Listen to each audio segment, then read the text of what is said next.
Test. Hello, hello.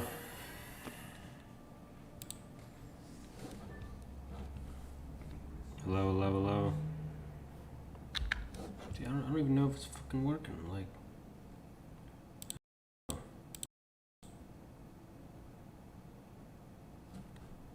you fucking don't. So.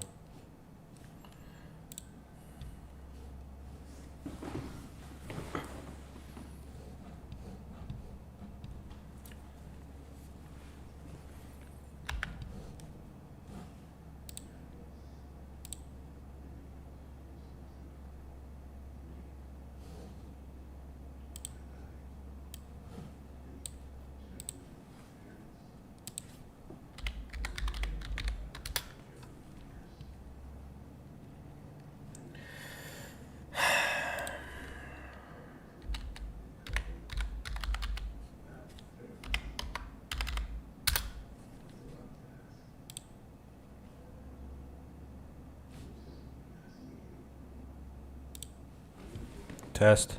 Test. Hello, hello.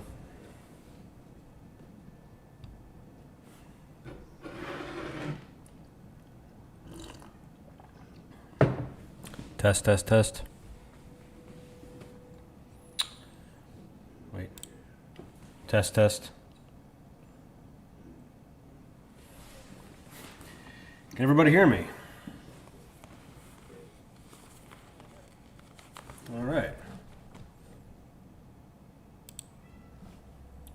I can be heard. Sweet.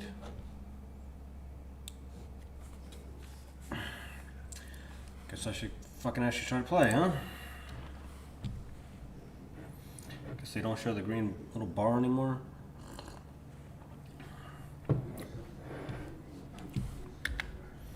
That's fucking dumb.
Man, I'm fat.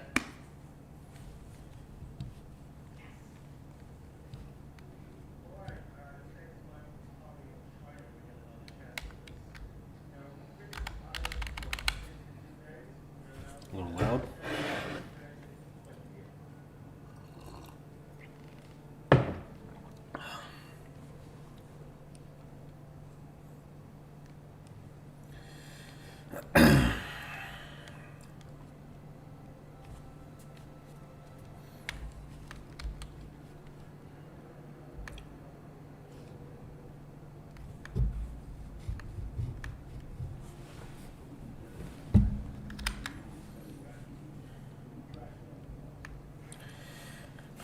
Beaners, what's the matter? What's the matter? It's my cats.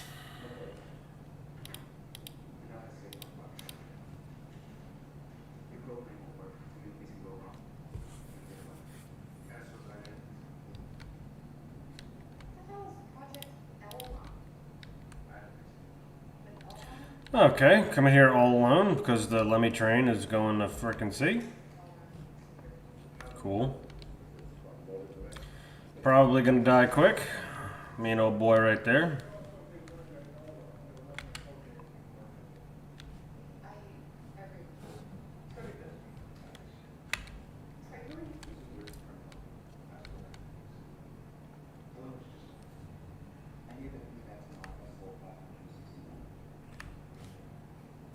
I'm gonna get smoked over here.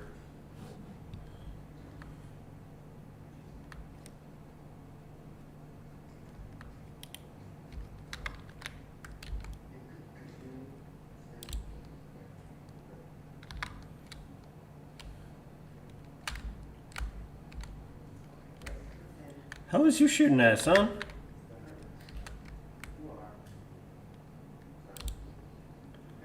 Eat shit.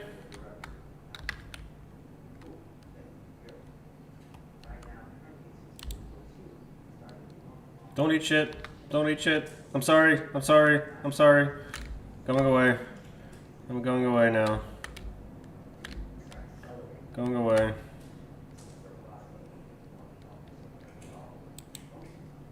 Oh! Okay! Okay! Because that's how that fucking works. For real? For real.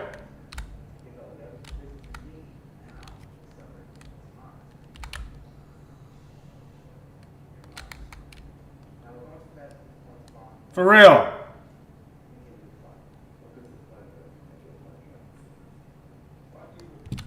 Yeah. Okay.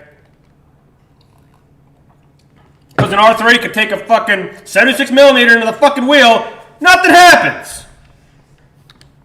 I hate this game so much. Biggest crock of shit I've ever seen in my freaking life. Jesus Christ. Hey, they're all fucking right there.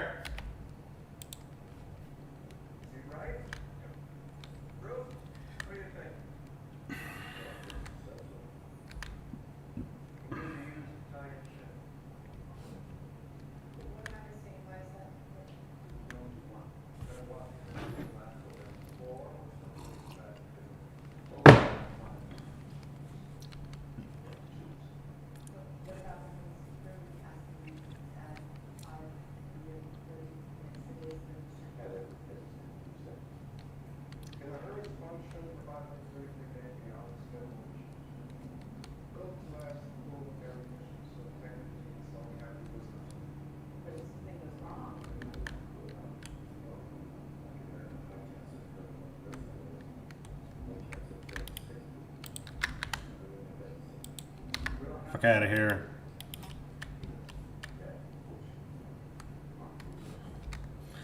Well, might as well fucking do something before that R3 comes, because he's coming.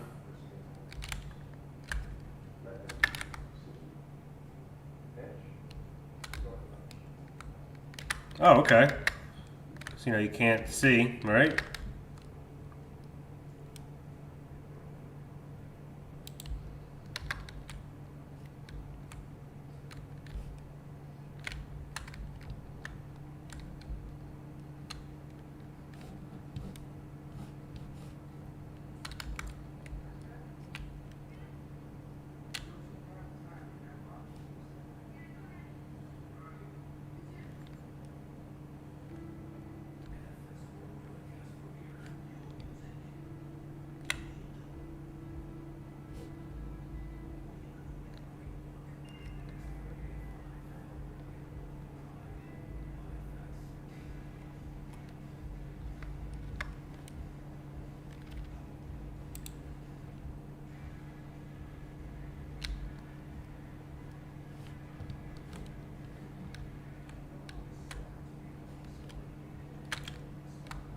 Yeah, he's like right there somewhere.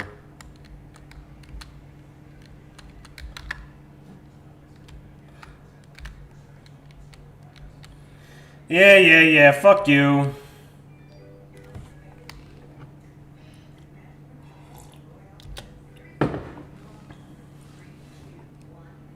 Oh, come on, man. Give me some freaking...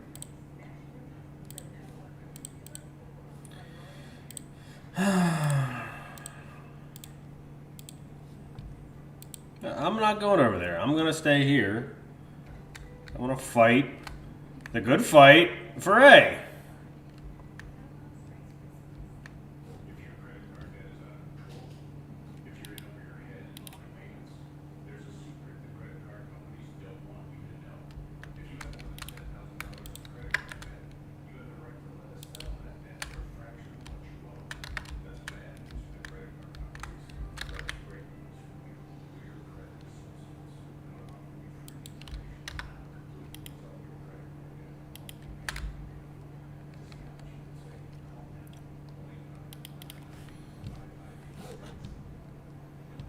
Okay, there's somebody right yonder. There's a lot going on right here. Okay.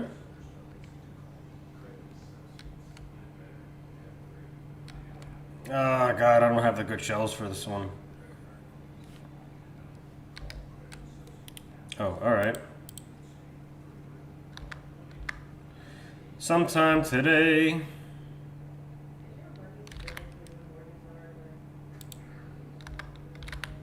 Yeah, eat shit, bro.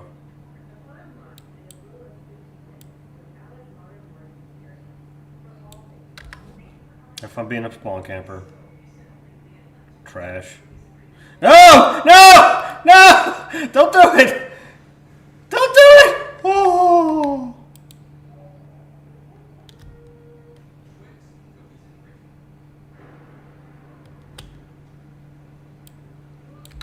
Woo! Woo! Alright, KV One IS, I see you. I see you.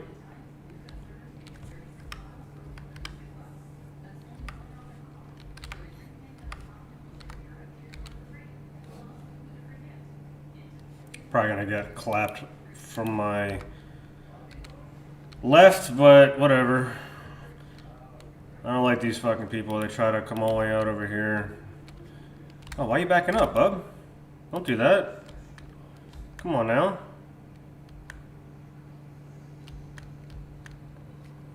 He's probably gonna get me. If it's at that French tank with that awesome ass fucking gun. Yep.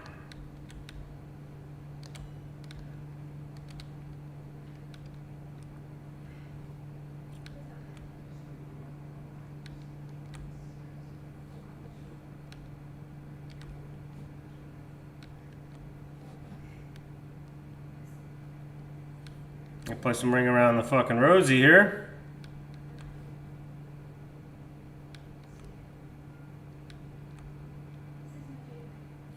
Oh, where'd I go?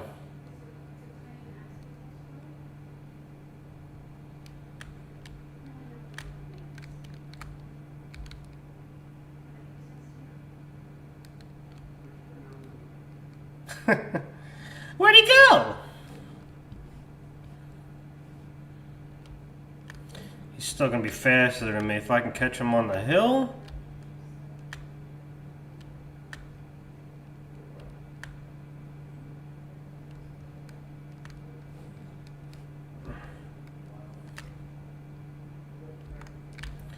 Unless he's doing what I'm doing. I see you, dog. I see you. Alright, if I just go for it here. Oh! Oh, come on. Thought it was that.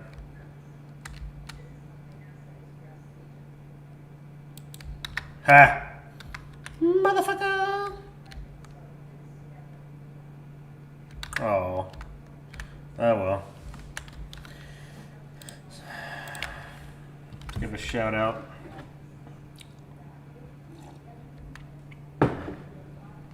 Thanks, Bubs. I'm not even going for A. Fuck it.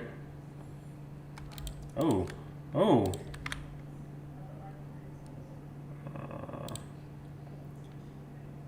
Yes. Oh, God.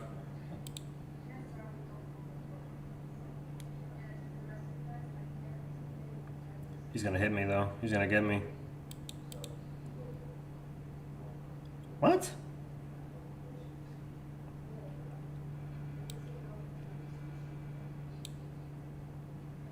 Come on.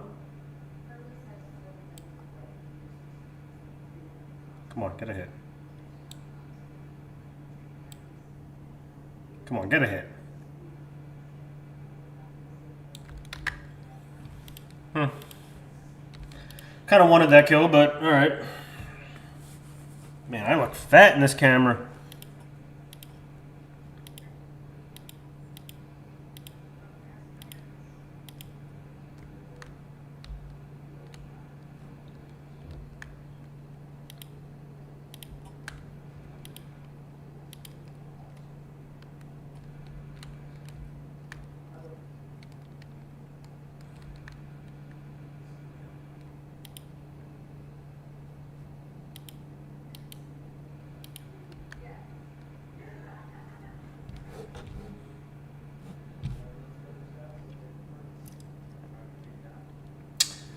Yeah, there's a loss.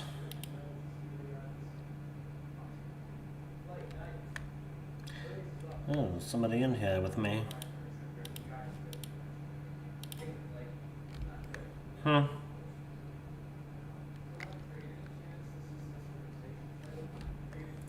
You can't kill me, son. You can't kill me.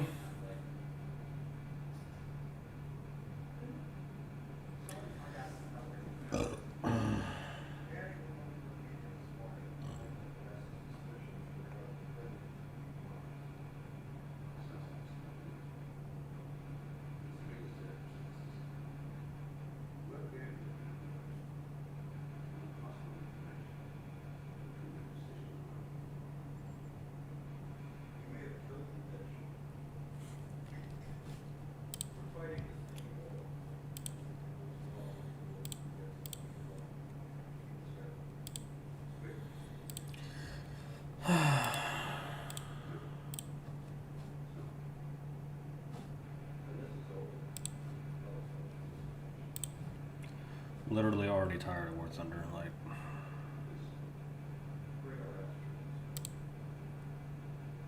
I don't know what else to do right now.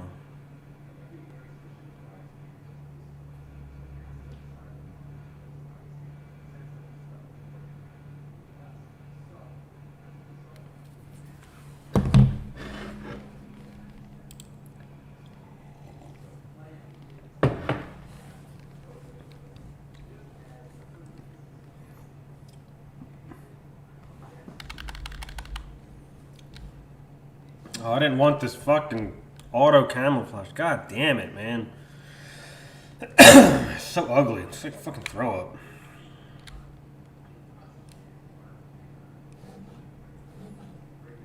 Yeah, you're cool.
Skirt.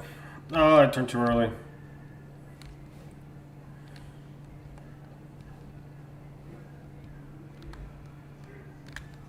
Turned way too early.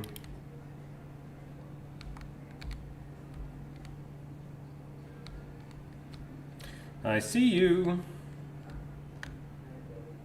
Move. Make a hole.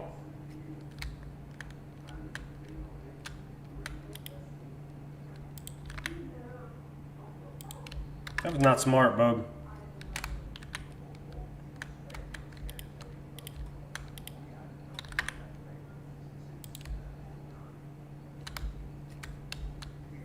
Nice cannon barrel.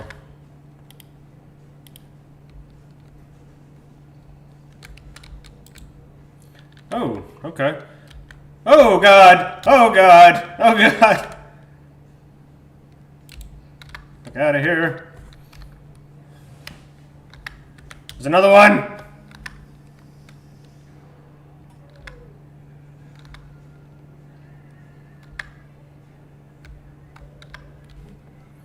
Come on, I need this. I need this crew member.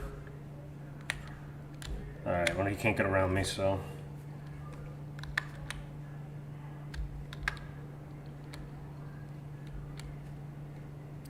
I will save you.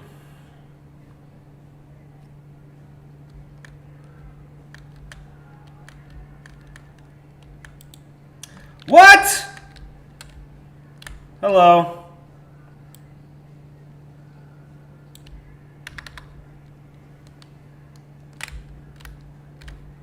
I hate shooting at smoke because I never hit anybody in smoke, man, ever.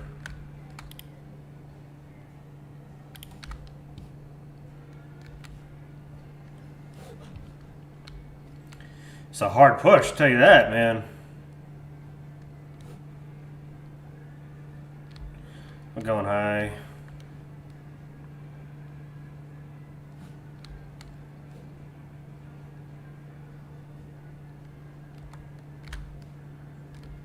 Yep.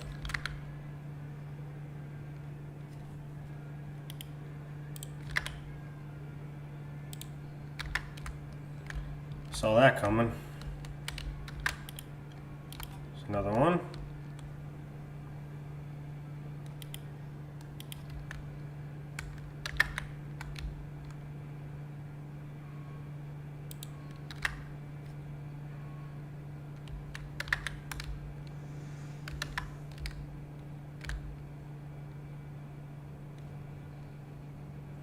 Oh, how are they in frickin' B again already?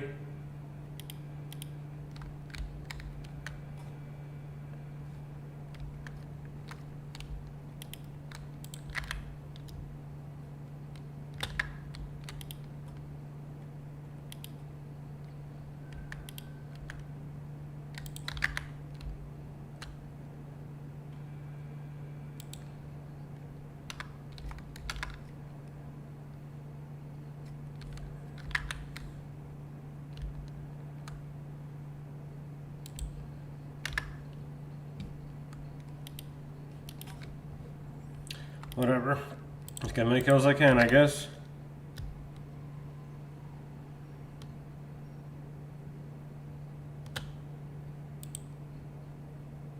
Shut up. Somehow still alive, huh?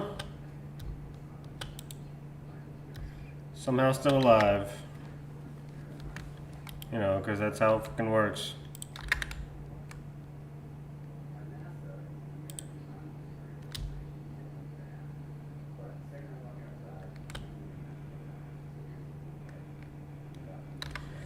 That boy's way too close.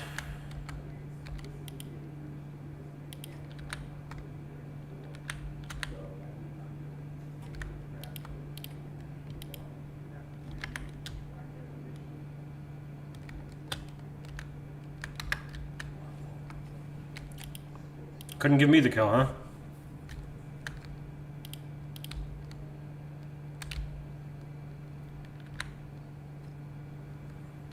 Poor guy.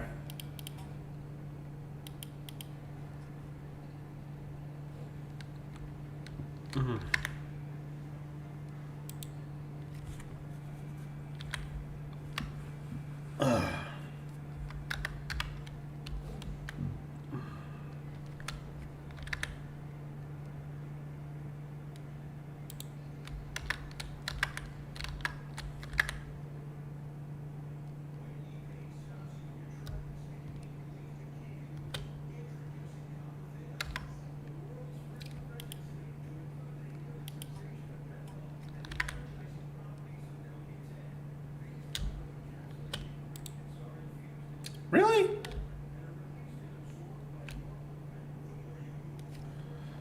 Fix my gun, fix my gun, fix my gun, fix my gun, fix my gun, fix my gun. Fix my gun. Fix my gun. Fix my... Go! Boy stopped at like the last second.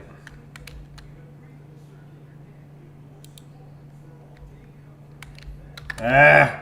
Alright, time to move. Time to move. Damn it, can't move.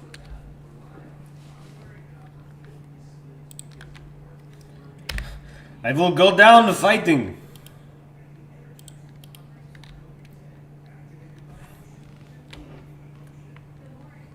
To Mother Russia.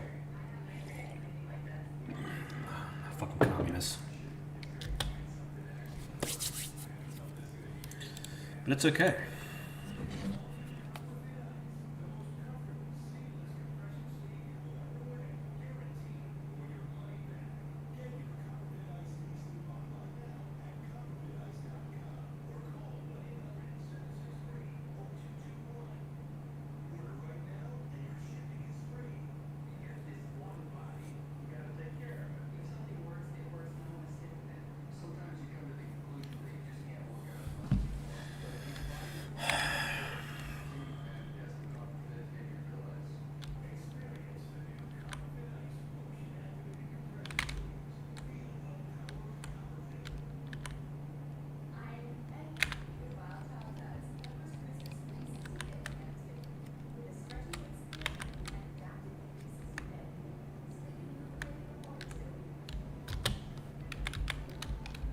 Did I get him? Oh.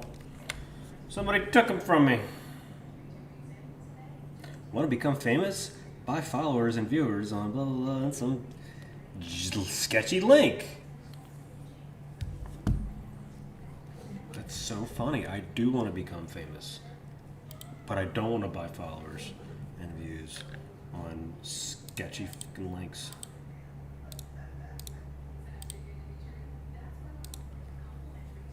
Yeah. How do I...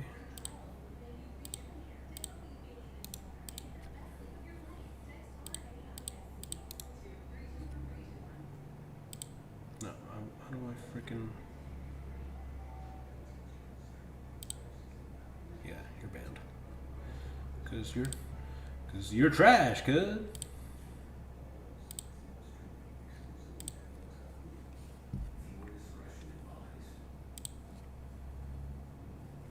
Alright. I need a cigarette.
Is anybody streaming tonight that I know?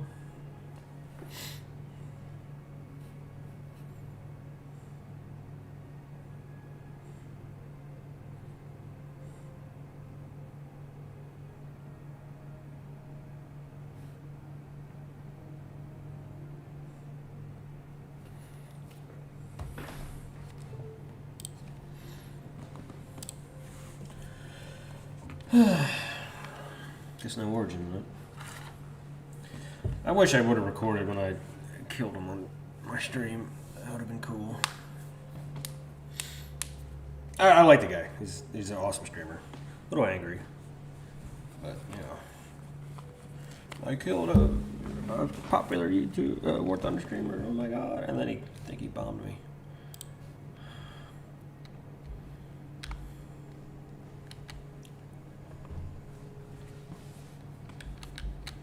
Oh great! 5.3. Cool.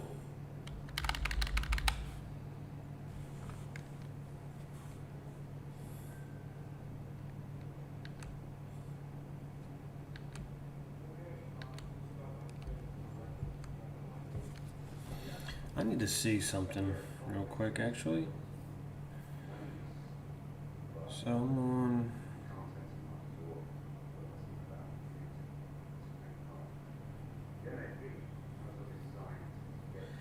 I need to see something.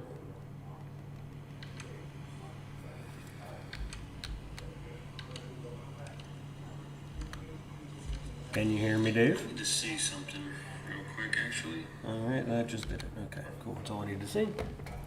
Make sure people can fucking hear me. Not that anybody's watching. Haha.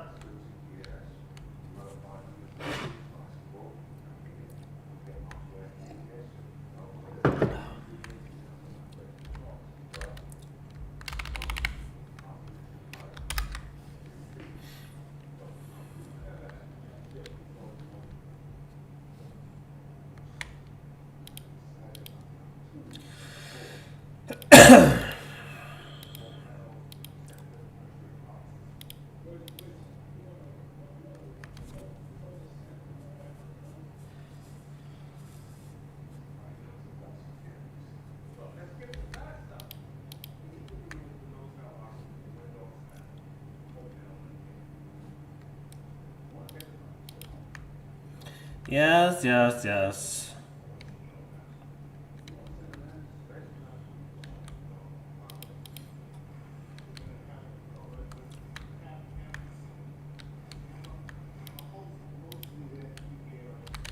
Oh, hello.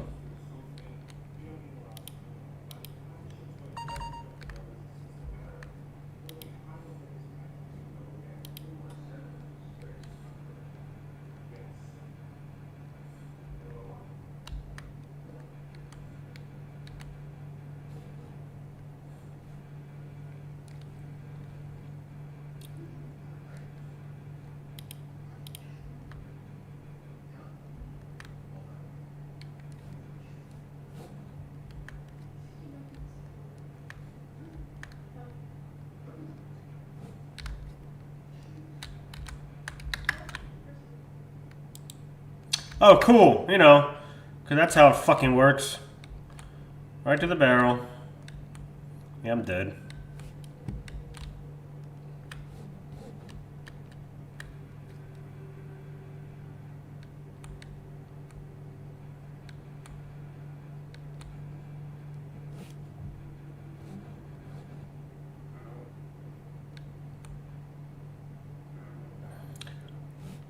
Man, there's a guy behind me.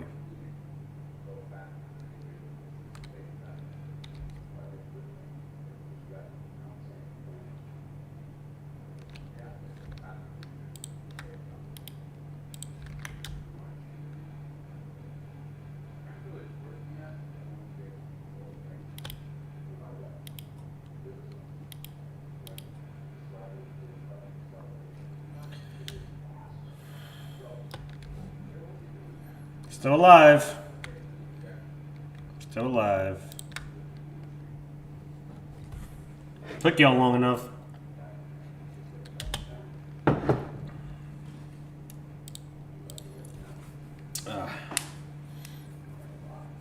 Time for the cleansing.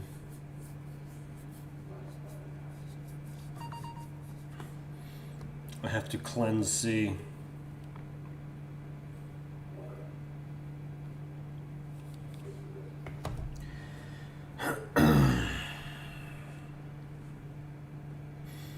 Man, I'm fat.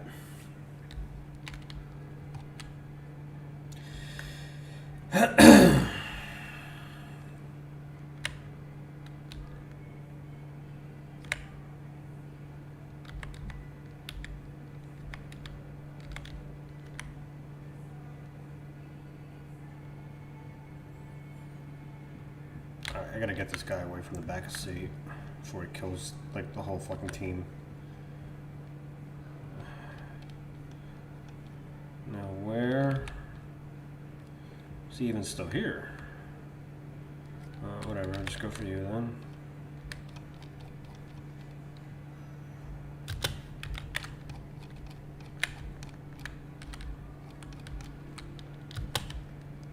Ah.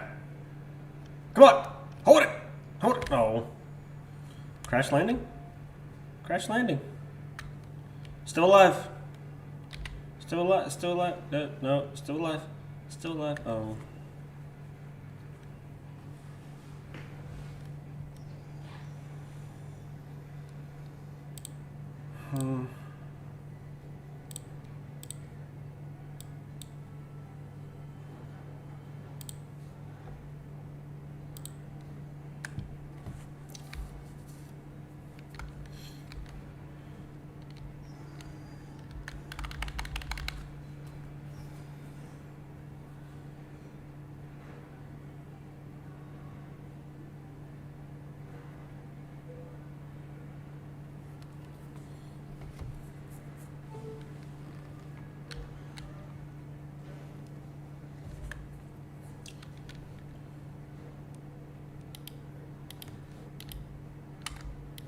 Oh, I saw someone there.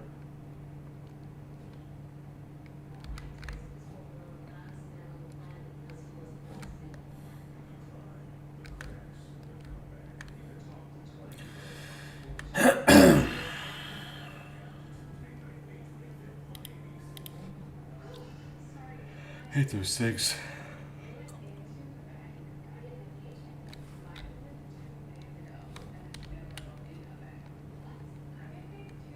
Oh, God, my neck's killing me, man.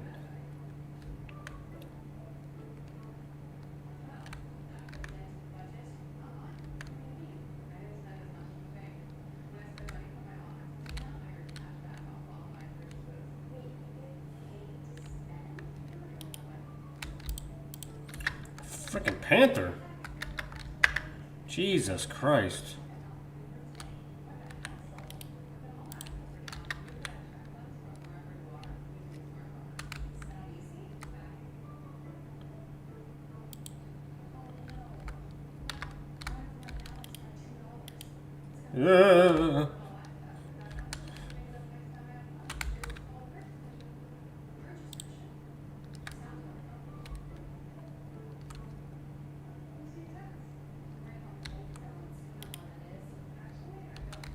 Oh God. Oh God, I bounced.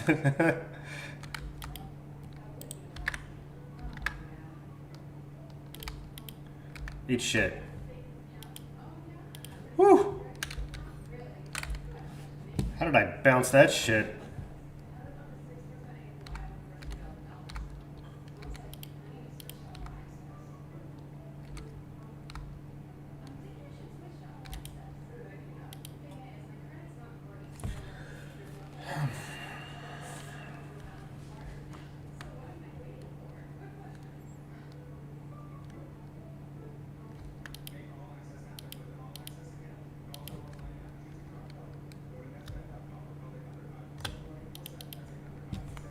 Boom.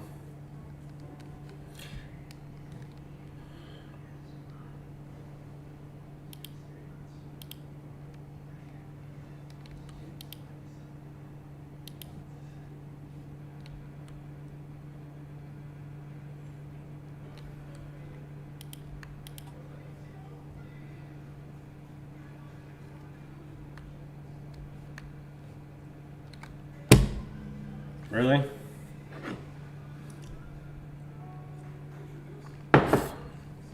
Don't know how to freaking, you know, play. Instead of bombing and continuing on to stay in the air, you just gotta suicide me. Alright.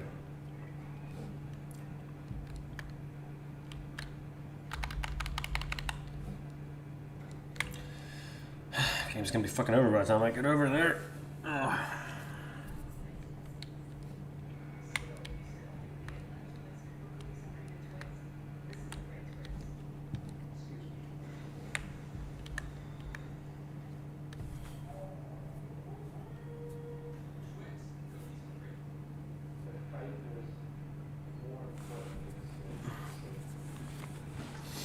need this webcam to not show my fatness.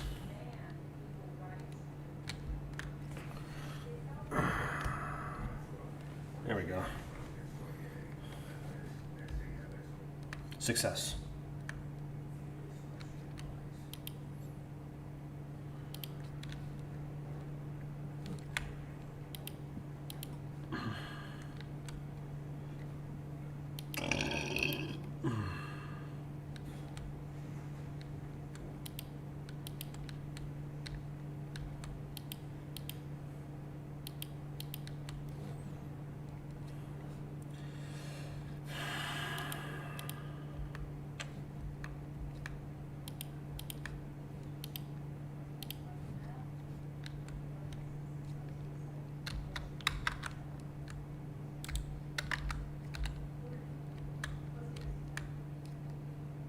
Could you not?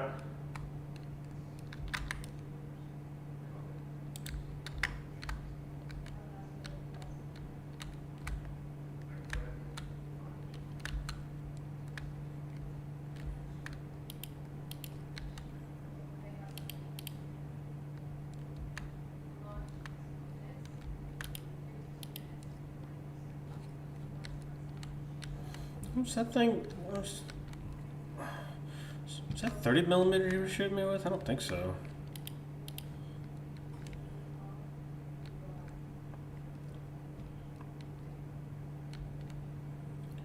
I'm coming, I'm coming.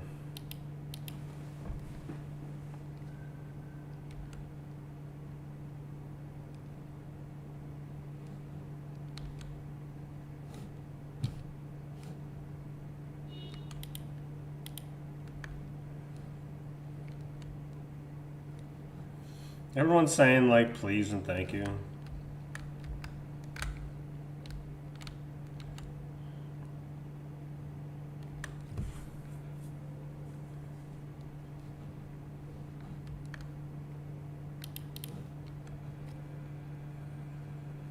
Just gonna go right up in there. Like an enema. Oh, hello.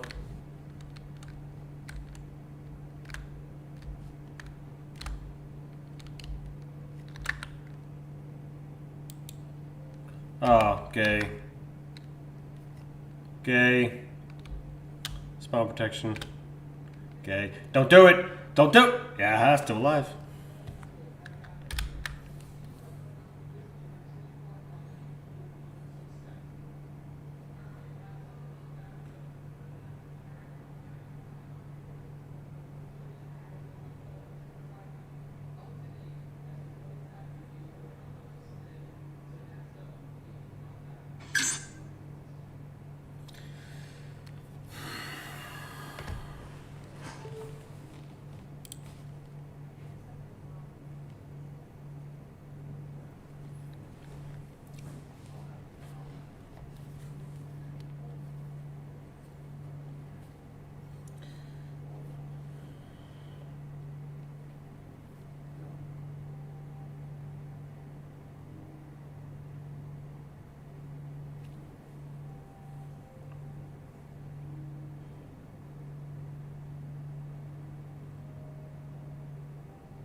Alright, well let's do that.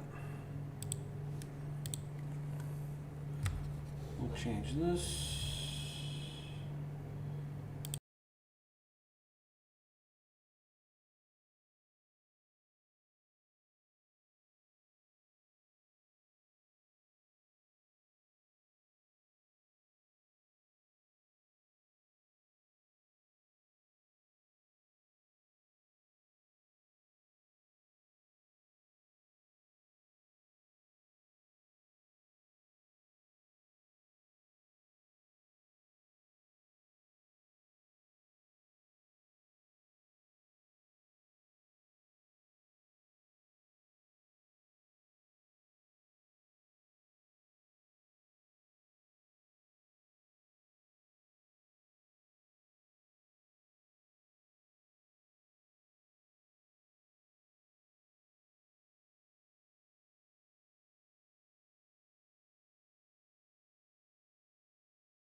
On that World of Warships, cuh.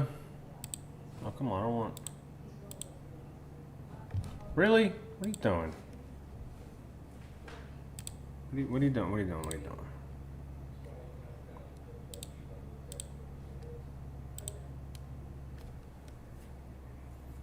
There we go. Oh, God.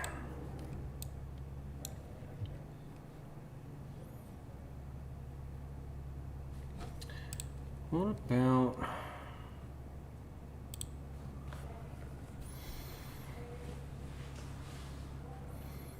I had a lot of fun with the Dane.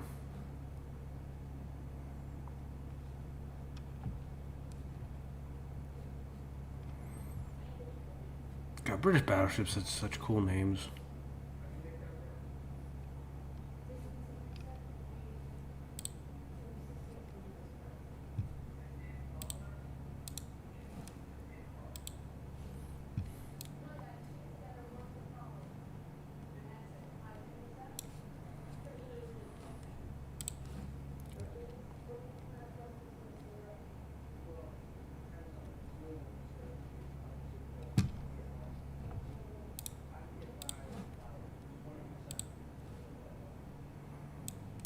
Big boy.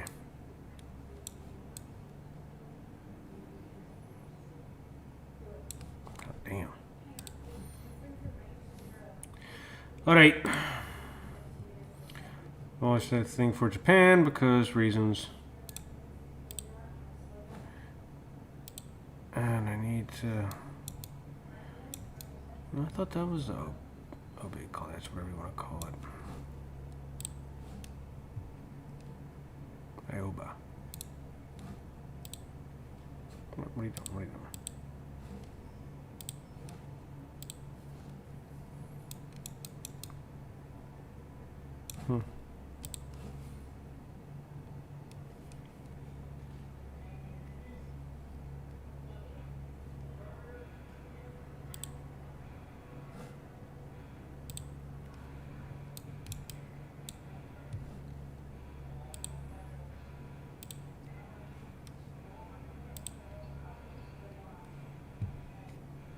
Yeah.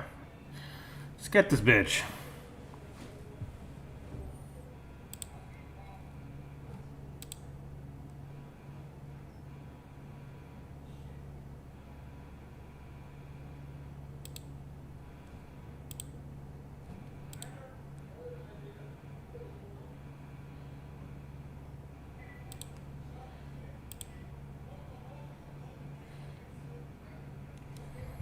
All right. Let's get some battleship stuff, eh?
Bit rainy, eh?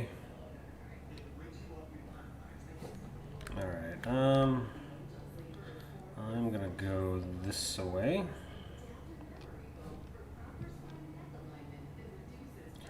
It'll be about 2 hours before I get a chance to fucking get a hit on anybody, but whatever.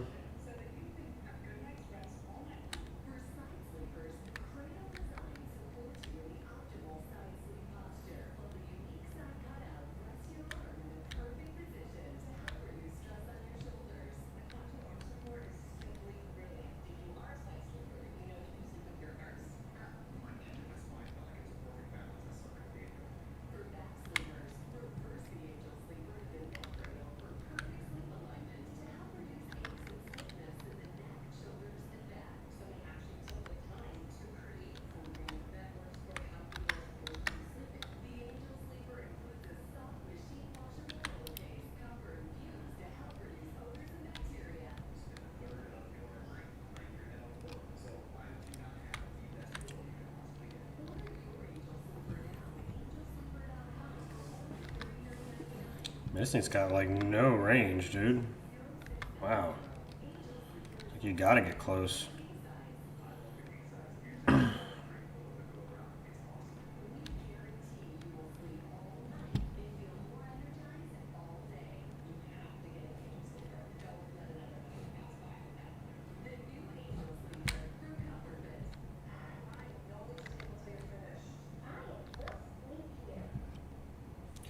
Alright, well, I'll let you all know when I get there. Like, tomorrow. I guess.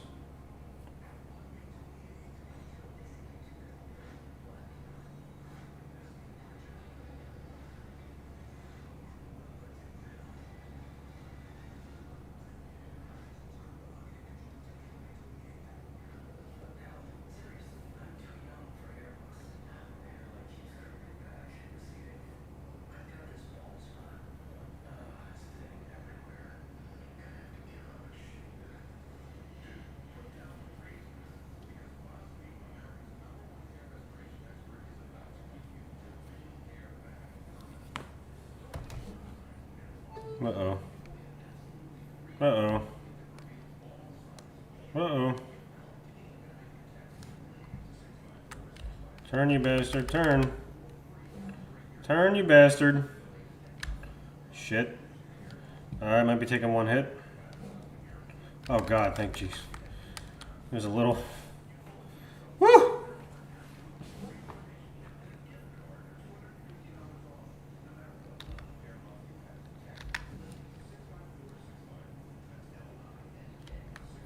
That game's gonna be over by the time I get, you know, a chance of shooting anybody.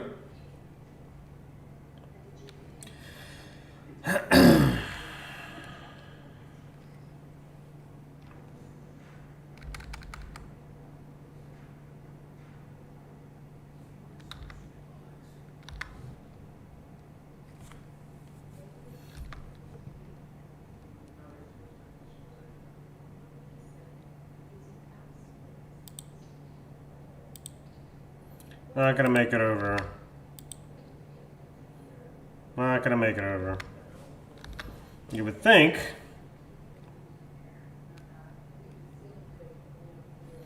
You would think they would make it over that, but, you know, reasons.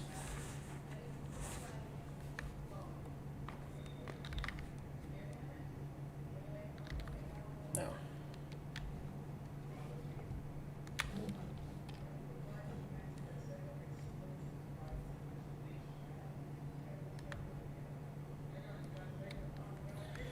I'll get there at some point.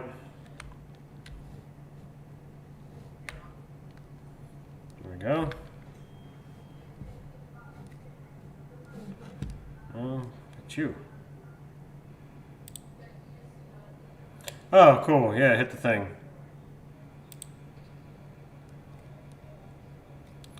Come on.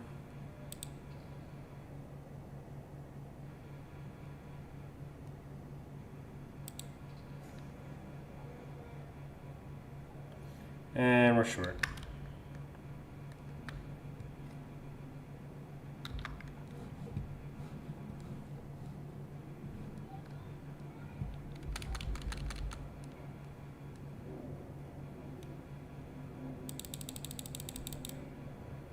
Come on, give me some. Give me some. Give me some.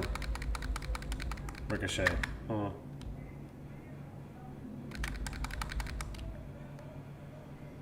Do I want to go right into that fray, or do I just want to come around? I'm going to come around. Alright, see you in an hour.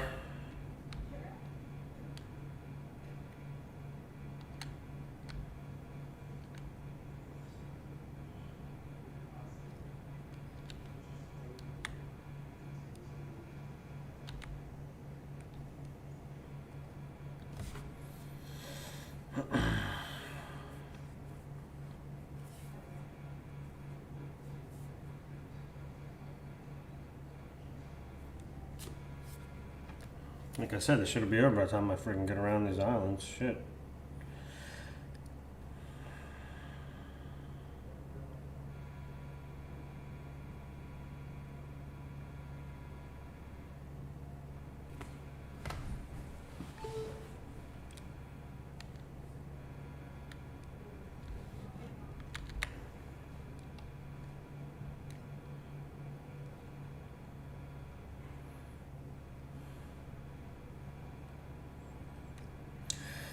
Come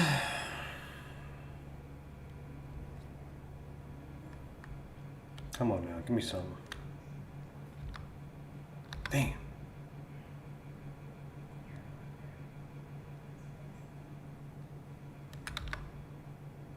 Damn.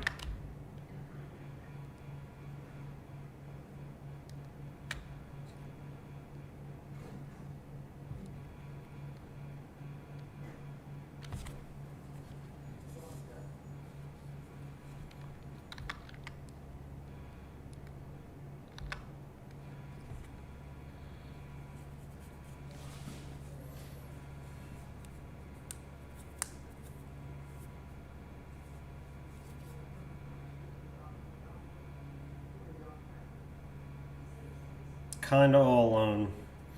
I feel like if I get really fucking close, it's gonna wind up very badly for me. Whatevs.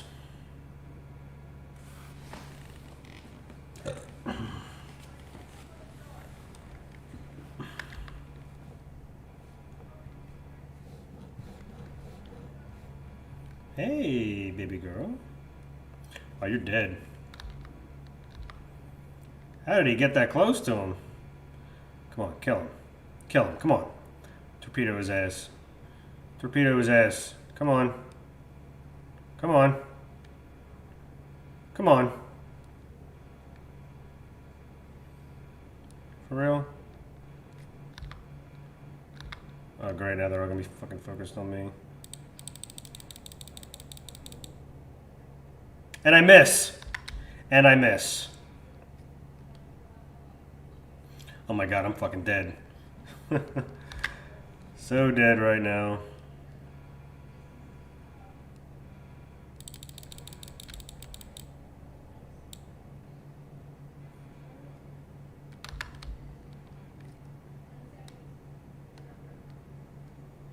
So dead. Just want the carrier. Just want the freaking carrier.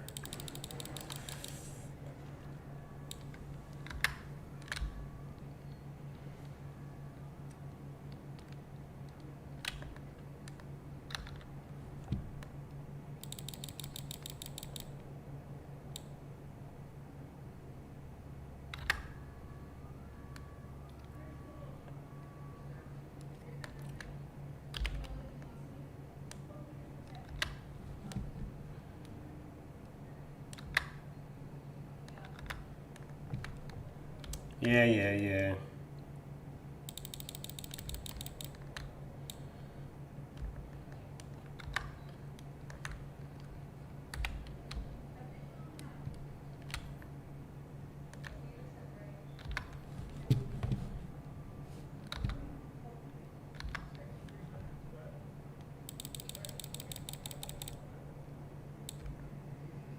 Are you fucking kidding me?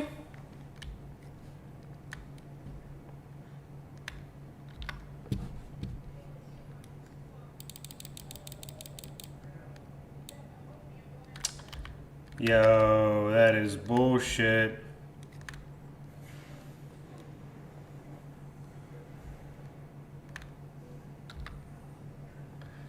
Come on. The other carrier's there. That's funny.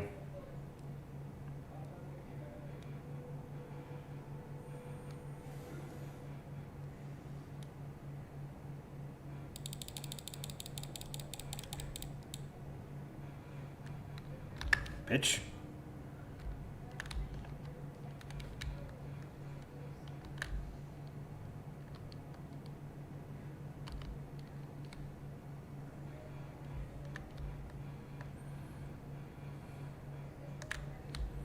Should I ram him?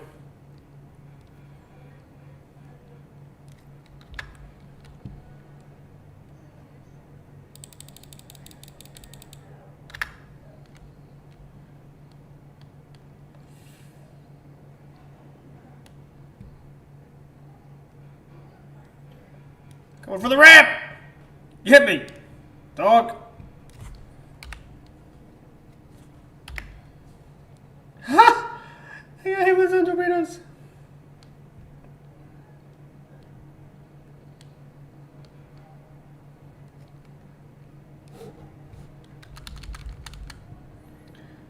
Swing, you bastard, swing.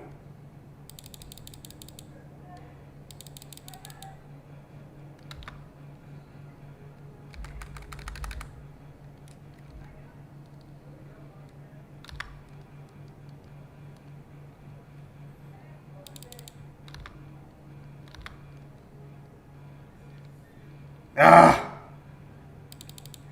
Come on.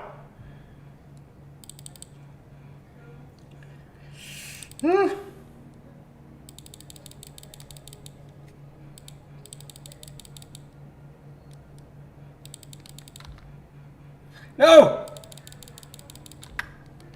Got him! Oh, that was a good one. Is that carrier still up? No. Oh my god, he's still up. He's the only one left alive.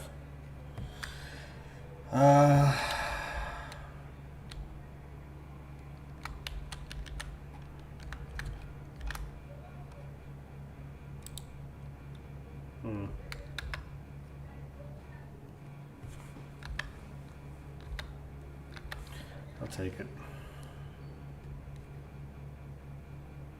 Where's he at? Where is he? Follow the planes, huh?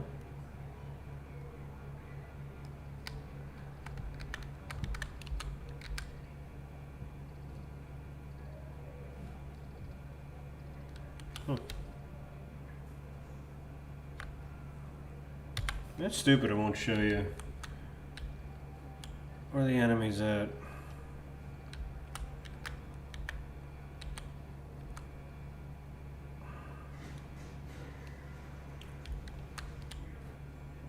Gonna sail right into the rock, bub. Alright, well, I don't feel like waiting for all that, so.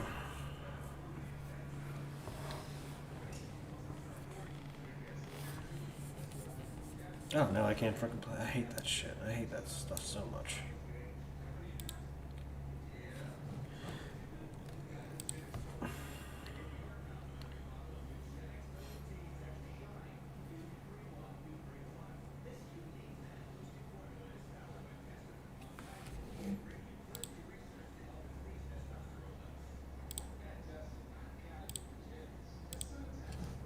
What are you doing? Stop it.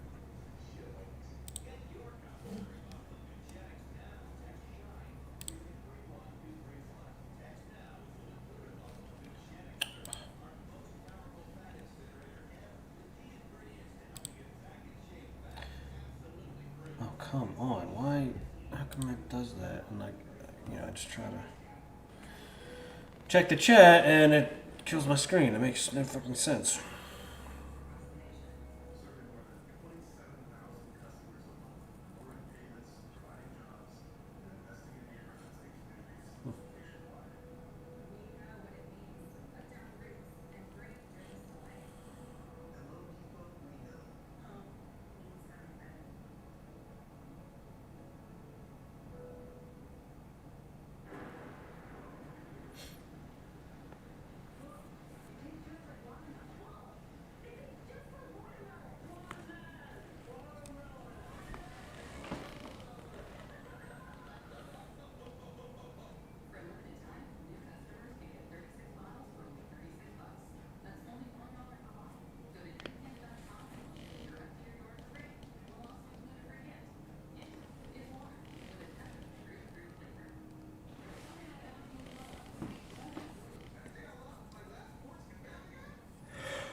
Let's go, let's go, let's go.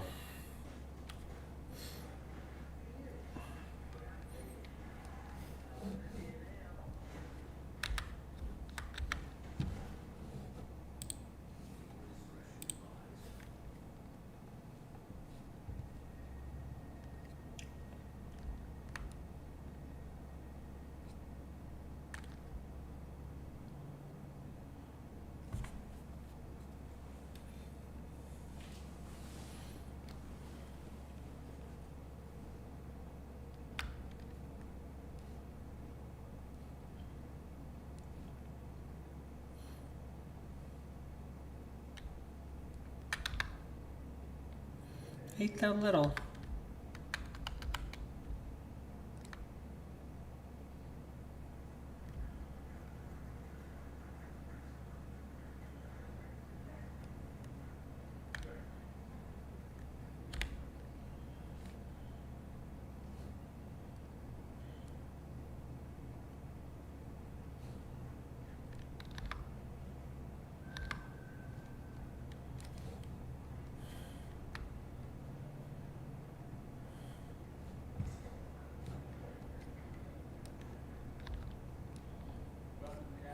Hey, I know what you are.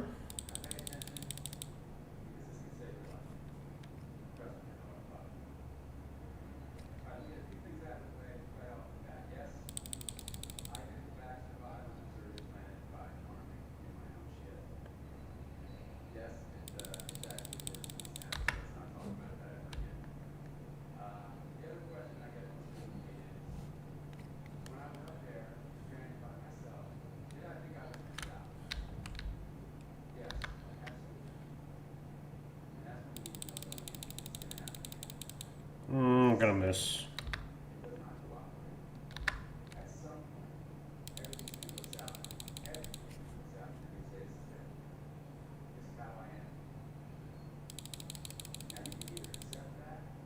Gonna miss again. Oh, a couple hits.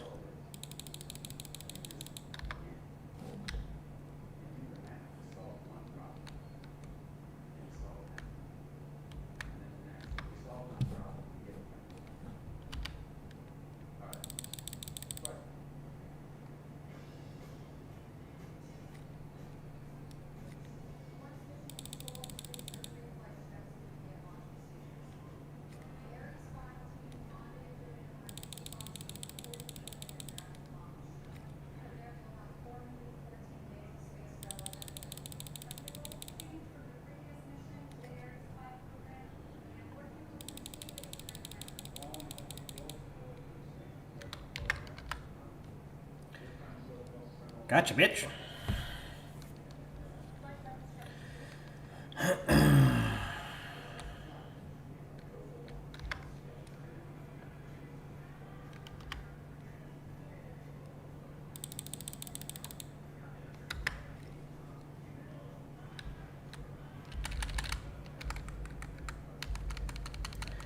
Yep.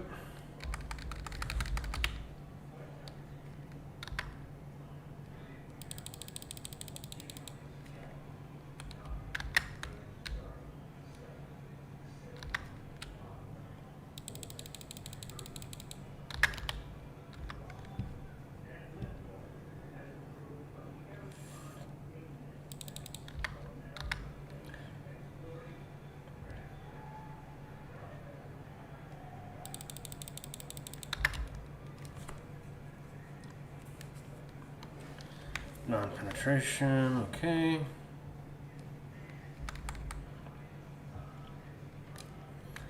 I can get some torpedoes on them, that'd be cool. But willing to bet that destroyer's gonna do it, so... Yep. I'll just get as many hits on them as I can.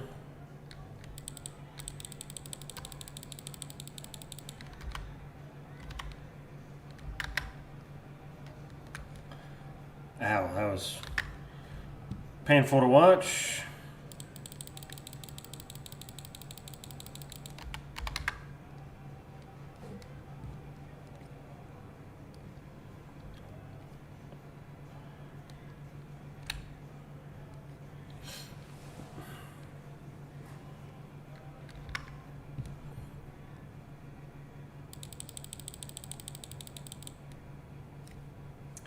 Too much.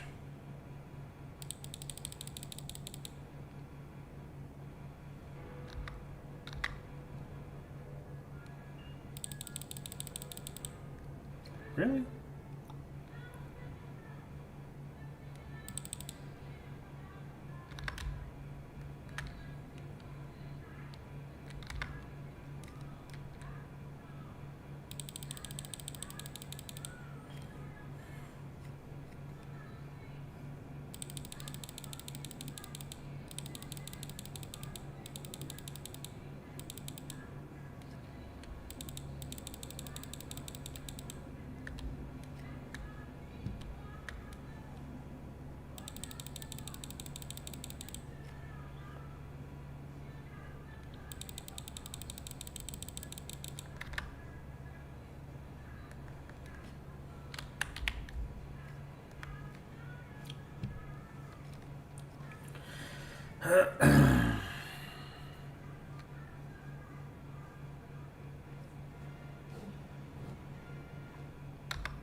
Well, I did all the damage and now they get the kill.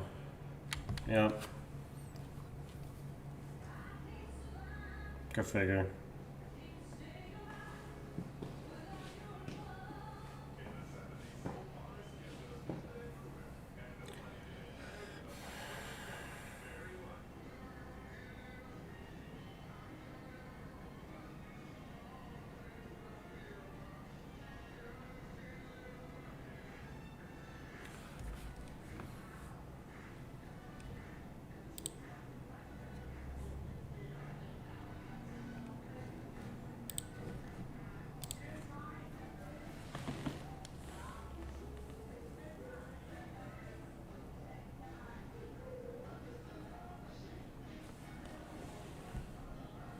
Oh, God.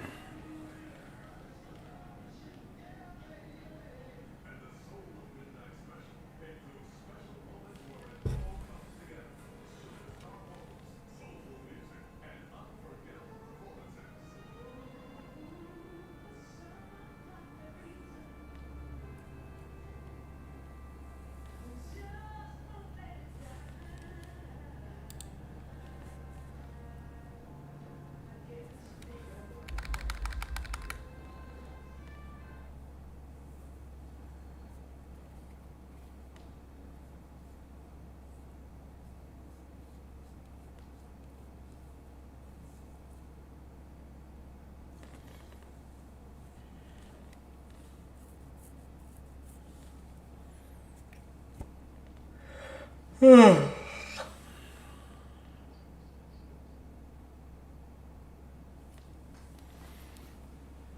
I'm getting tired.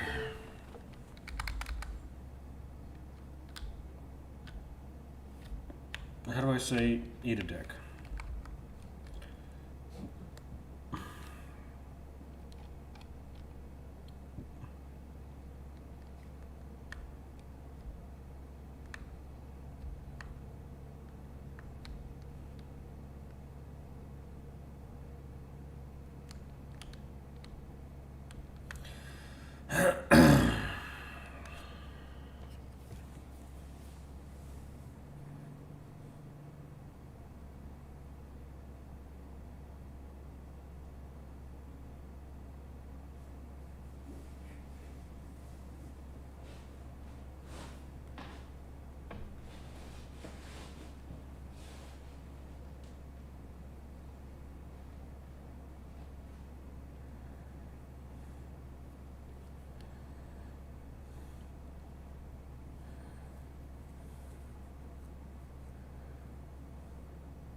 Interesting.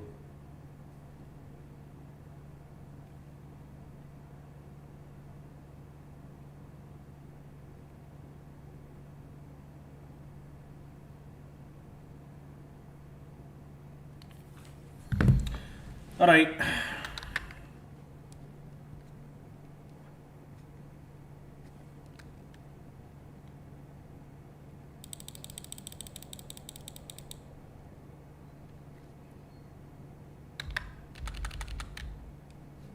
I'm gonna get fucking torpedoed by somebody, watch.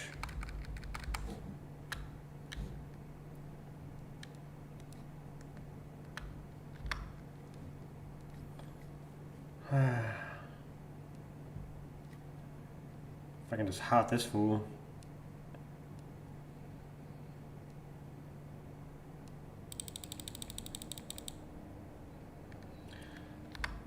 Really? Well, that's retarded.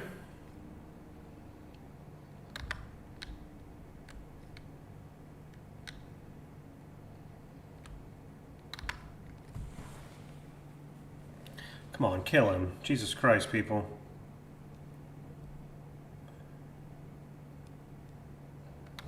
Thank you.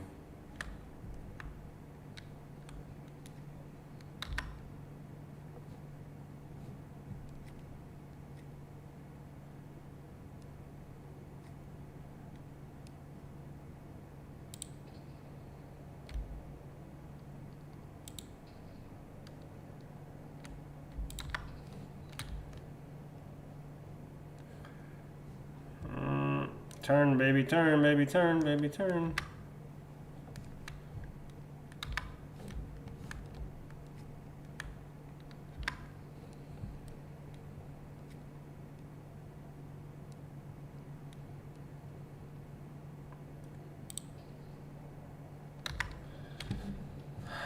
I get all the hits in the world and they're already dead. Cool beans, dog. Cool beans.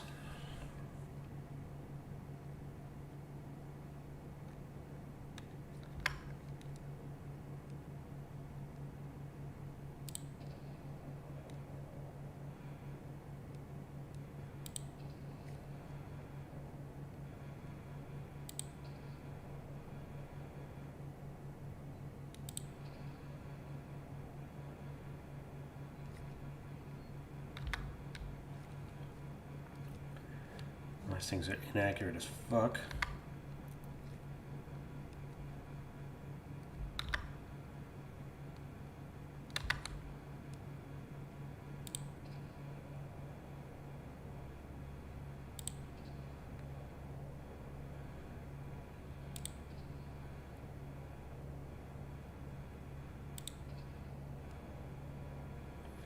Haha, nice, cool.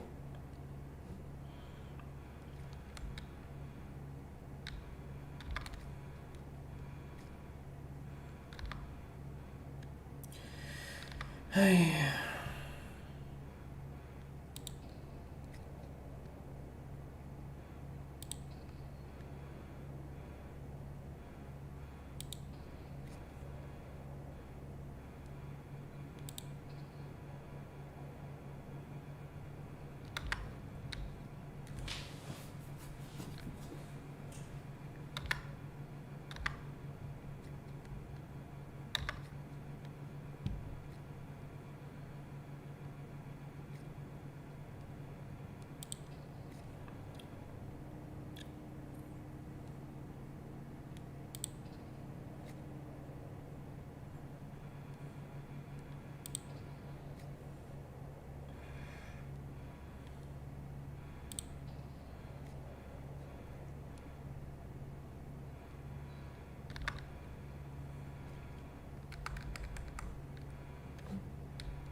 God, why does my neck hurt?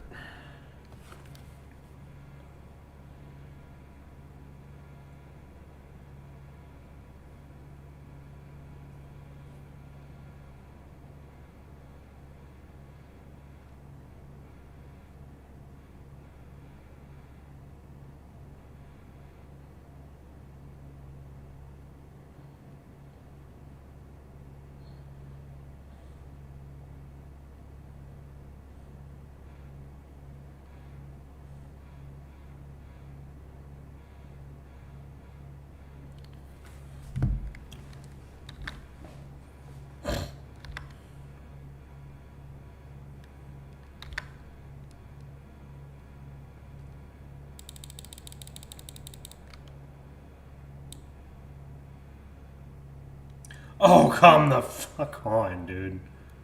Are you kidding me?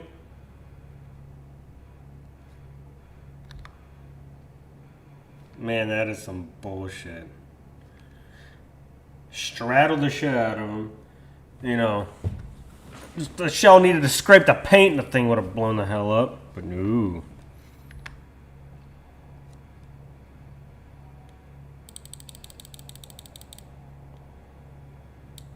Come on, give me some. Give me some. Give me some.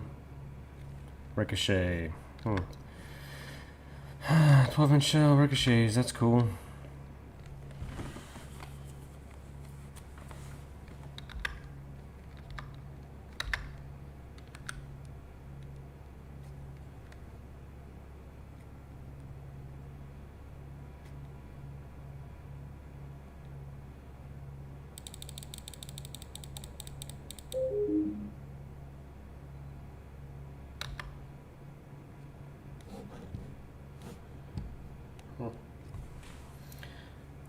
Now that's not a lot of damage.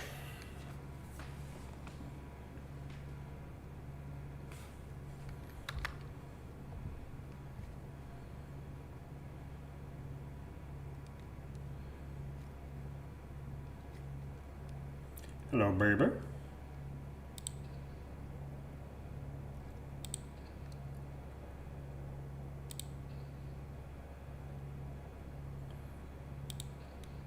Can I get a hit, please?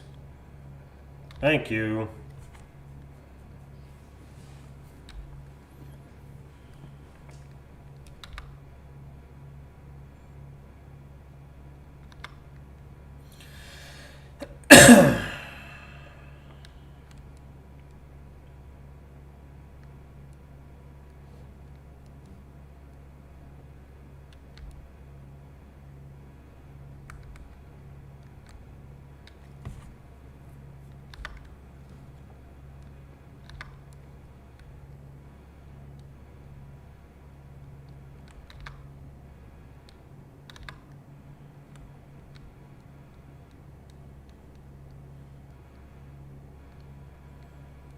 I guess so.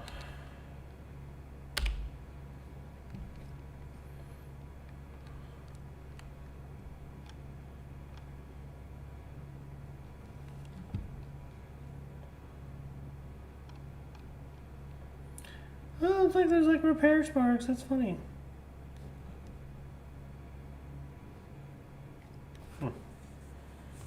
It's cute.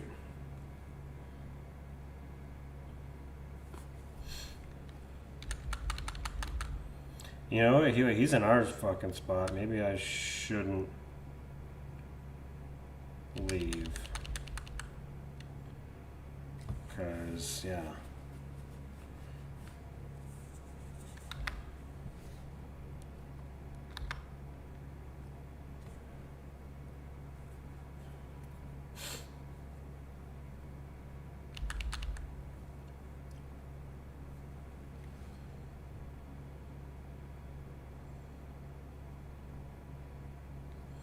Come on. Come on. Come on. There she is.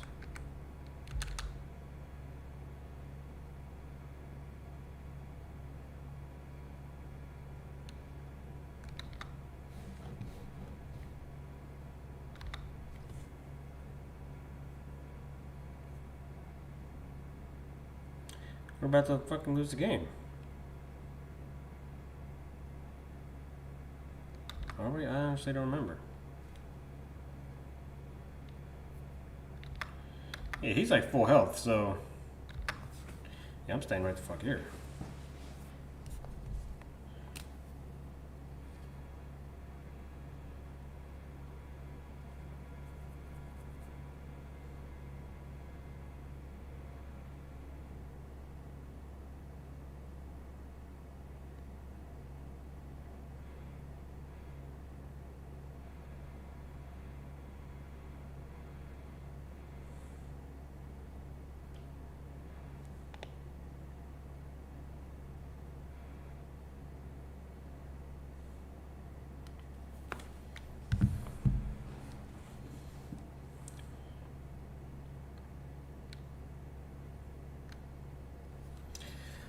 with the win.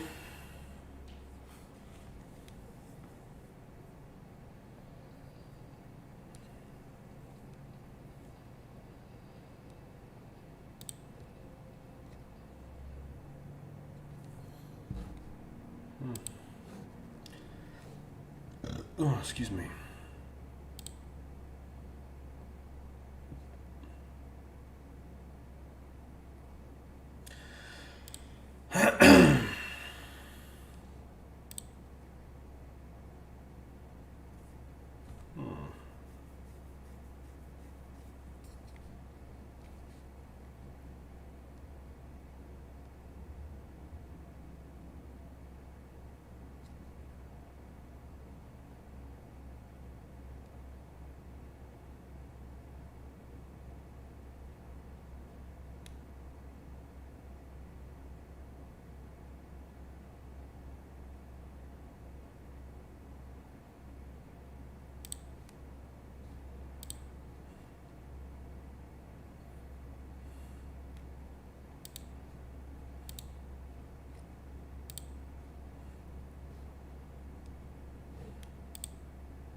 Then what do I have?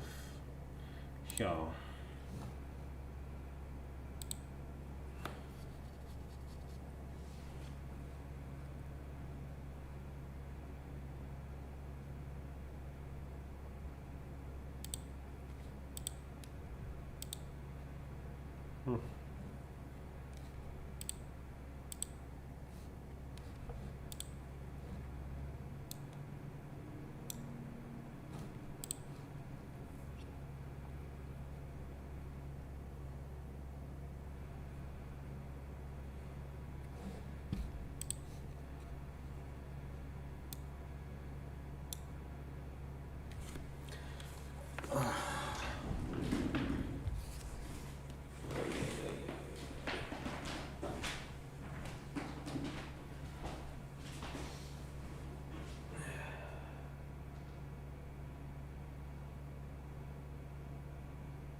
frontline destroyers aren't using anymore.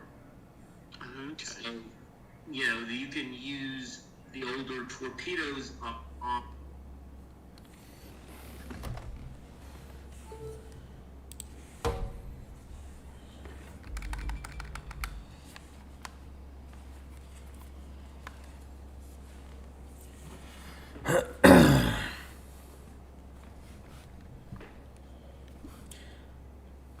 Terrible weather, eh?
Too much.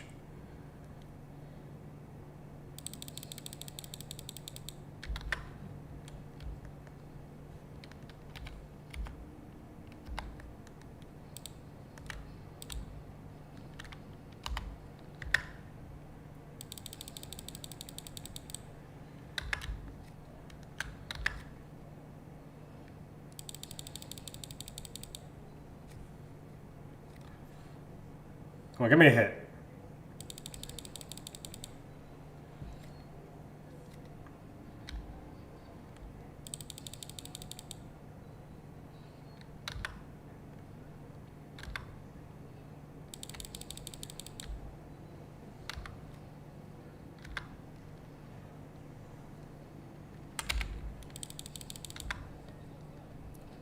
Whoa! Where'd you come from? This fucking guy. Okay. Okay. Come on, guys, get him. No, what are you doing? Over here.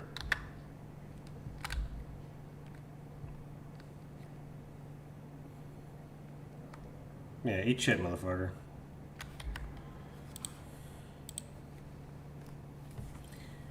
Whoops. On your submarines. Because we paid for these weapons, and we can use them in this application, I guess, at that point. Yeah, well, if you stop a 3,000-ton merchant ship and you're concerned that it might not sink fast enough if you set scuttling charges, well, you can send it to the bottom much quicker if you put a torpedo into it. Cutting off. And if 15-year-old torpedoes probably good enough to do that job. Yeah. 20th century merchant shipping, not known for their subdivision. Yeah. So that's what they did. Did a lot of that. And I should also mention the importance of mine laying. Yes. The German naval doctrine emphasized mine laying, and not just on submarines. If you look at their light cruisers, they're fitted with mine laying capability. Their destroyers, torpedo boats, can lay mines. They built 2 mine-laying cruisers. Unsurprisingly, the Germans would also build submarines during the war that were fitted for mine-laying. 1/10 of the ships sunk by U-boats during World War I were mined. And that would include obviously the only British dreadnought battleship that was sunk by enemy action. Audacious, I know, was sunk by mines. Yeah, Although that was laid by a ship, wasn't it? Yeah, that was laid by surface raider. Yeah. U-boat laid mines do claim some significant victims. Obviously, HMS Hampshire. Yep. Lord Kitchener on board. Your country needs you, but I need a lifeboat. Yeah. So that's an example. Also, the Titanic's sister ship, the Britannic, sank on a mine in the Mediterranean while operating as a hospital ship. Now, there weren't any, hospital patients on board, but it did sink rapidly after, hitting a U-boat laid mine. Yeah. So there's that. In terms of overall numbers, to give you an idea of where we start with, in 1914, U-boats sank 3 merchant ships, which were stopped in scuttles after the crew got off. Yeah, so that's not exactly going to break the British merchant marine. No, a couple of those were Norwegian even. But the totals for the war in general, number of ships sunk is over 6,600. Then you got about another 700 damaged and 100 taken in as prizes, some of which are released, some of which are retained. Included in the list of ships sunk are 11 battleships, 18 cruisers, and over 30 destroyers. The amount of tonnage sunk is about 12.5 million, including warships. And German U-boats sink many more ships in World War I than they do in World War II. I mean, yeah, that's a fair chunk. I mean, I'm imagining obviously all those battleships are pre-dreadnoughts, but even so, that's a fair chunk of warships. Well, the problem is that pre-dreadnought battleships and armored cruisers have very limited ability to resist a minor torpedo hit. And there's some design features that make that worse. Their engine spaces are subdivided, with a bulkhead down the middle. So if you get a torpedo mine hit on one side of the ship, basically the ship is going to capsize because the water does not naturally spread out throughout the entire engine space. It's just on one side. So you get a bad list to starboard or port, and eventually the ship just goes up. Yeah, and I suppose if you've got that unequal flooding, the ship's going to roll over on its side a lot sooner than it's actually going to hit negative buoyancy. And then obviously when it goes over on its side, you get all the sort of useful bits and pieces like your gun casements that aren't really designed to be watertight now in the water, and then you start filling up rather distressingly fast. Yeah. So that's a known design problem with large warships, from 10 or 20 years before the war. Whereas the light cruisers built, 1910 on are fairly good at absorbing damage. You can sink them, but you have to put multiple torpedoes into them. Yeah. Which is interesting. Overall tonnage is 12.5 million tons, including warships. And basically, the amount of tonnage sunk in 1917 almost exactly equals what the Germans would sink with their U-boats in 1942. Oh, wow. So, smaller, presumably at this point we're talking about smaller ships. Yes. Smaller U-boats, sorry. Really? Yeah, and smaller targets, but so that would indicate actually proportionally a much greater success rate. Yes. The top 3 scoring U-boats are World War I U-boats. The top 2 commanders are World War I commanders. See, to get that backwards. Top 3 commanders are World War I. Top 2 U-boats are World War I. World War I. Well, yeah. So there's probably a good reason, good motivation for people. The tactics, the technology to develop in between the wars to fight submarines if they're that successful. Yeah, so it's big, and April 1917 is the high water mark of either war. That's when U-boats sink the most in any month, interestingly enough. Yeah. So they're doing pretty good work. A lot of success in their operations at that point. So, how does the war affect the numbers and types of U-boat build? Because as you said earlier, they're starting the war with this relatively small fleet that's mainly designed to operate as an operational part of the battle fleet. And now they're scoring massive amounts of success against merchant shipping, a lot of it presumably not so much in the North Sea and more out in the Atlantic. So I'm guessing between that and deck guns being installed and such, they're going to have changed the design and type of U-boats they're building, but I'm guessing they're also going to need a lot more of them. Yeah, it's complex. This is not quite as bad as Zero nomenclature, but it's close. Some of this stuff confuses people to no end. So what they did was they ordered more of the existing U-series torpedo attack. Come on, man. Diesel-powered boats. Yeah. And these are, pre-war, like 650-ton surfaced, 850 submerged. Jesus Christ. And pre-war, there are 2 joke, dude. submarines of that type. 12-inch fucking shell hits a ship at 2 kilometers, but nothing fucking happens. The other is the Imperial Dockyard in Danzig, now Gdansk. So they only had 2 yards building submarines pre-war. They're going to bring in more yards, and they're going to have, somewhat of an evolutionary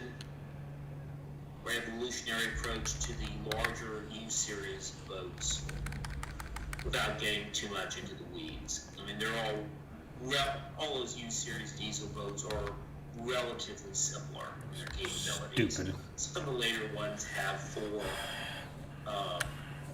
15 main gun hits and like nothing fucking and happens. the deck gun armament may get up to 105 millimeter and an 88 millimeter, but that stuff's relatively the same. They also work some large mine layers, which the less said about them, the better. They're the worst design in the war. So they do have some successes. HMS Hampshire would be an example. Yeah. But they're very unreliable and kind of pigs in how to handle. They're also slow. But beyond that, they ordered smaller submarines. And this is where it gets confusing. So, you think of it as being smallest, small, and medium in coastal torpedo attack and coastal mine-laying varieties. I'll start off with the stuff they ordered like early 1915 with very short build times. Sure. Okay. The torpedo attack boats are the UB series. The mine layers are in the UC series. This will get confusing because you're going to have, as an example, a big U-boat, say U-30. You'll have a UB-30. You'll have a UC-30. And people endlessly mistake these. To make it worse, you'll have an Austrian U-30, and then of course you'll have a World War II U-30 and a modern U-30. Good luck keeping those straight. It's oh yeah, the German boats in the Mediterranean are false flagged with Austrian numbers 2 to make it completely So following that logic, you could find yourself in the Mediterranean genuinely actually sink, for example, a U-30 flying an Austrian flag. You could see it go down, you could pick up survivors, and the next day you could be sunk by another U-30 also flying an Austro-Hungarian flag. Yeah, something like that, yeah. It's just strange. Very strange. And again, it gets worse, particularly since we're doing, a chat like this, and I can't write it out for you. But the UB and the UC classes, they're 3 each, are designated by Roman numerals. Whereas boat numbers are just... Alright, this guy's voice is annoying as hell. So...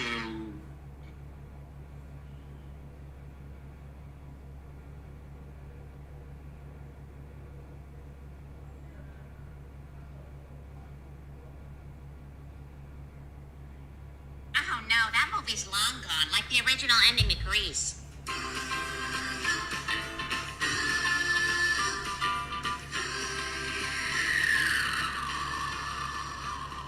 We've been up here for 4 days. Why did you drive the car into the air if you didn't know how to get it back down? Look, Sandy, it seemed like a good idea at the time.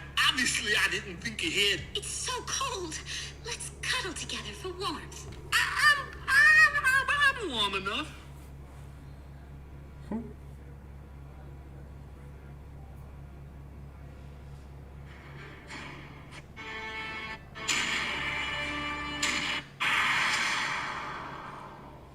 Month was the Enigma code and how it was broken.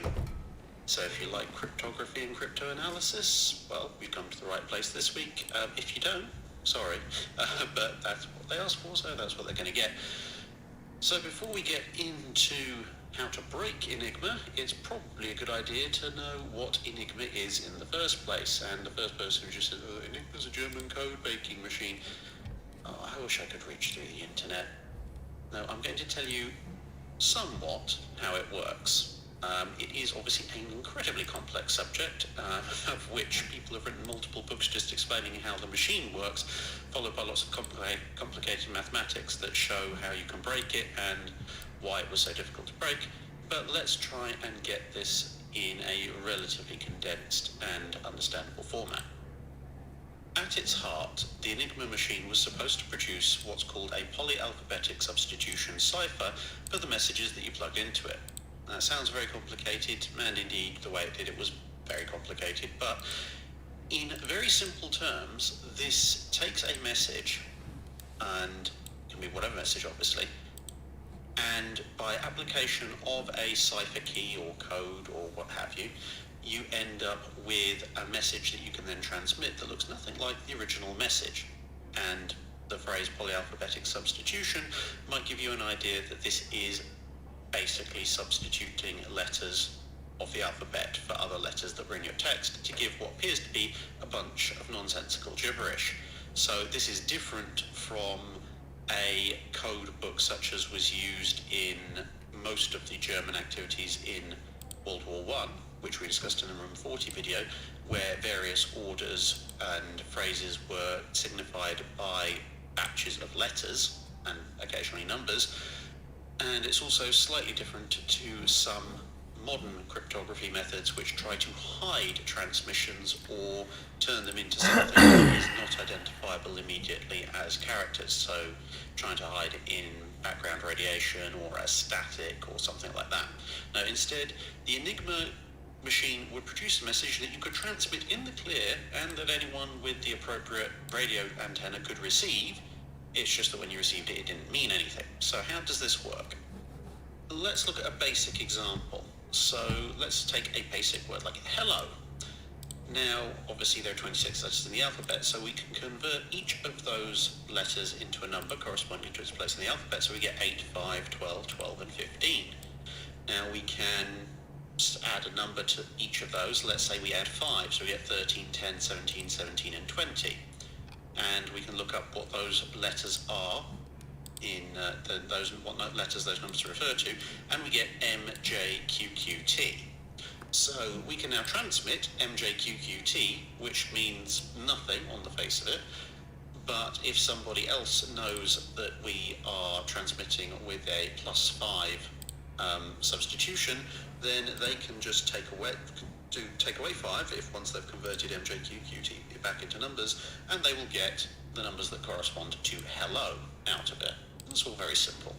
And obviously this, including the numbers, there's just an easy way of referencing how it's done. You can just substitute straight away.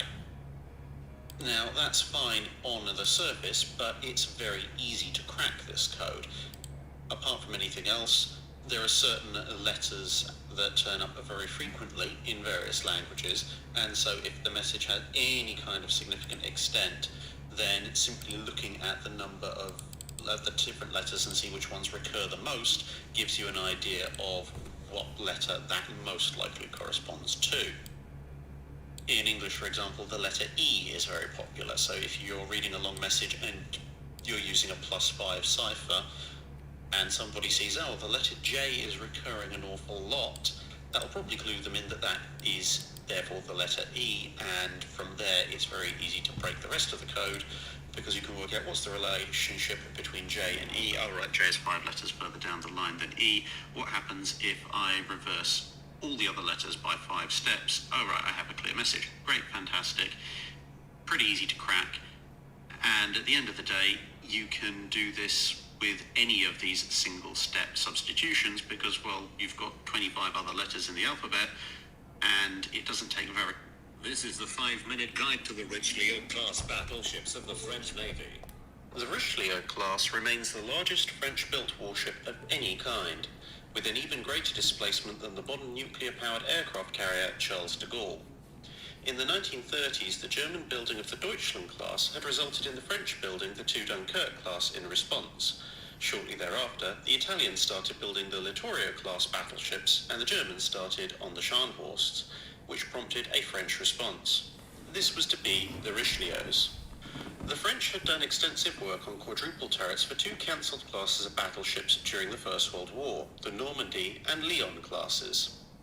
Because of the risk that with so many guns in a single turret, a ship might lose a substantial portion of its main armament to a single hit, each turret was divided in 2 down the middle, so they were effectively a pair of twin turrets in very close formation.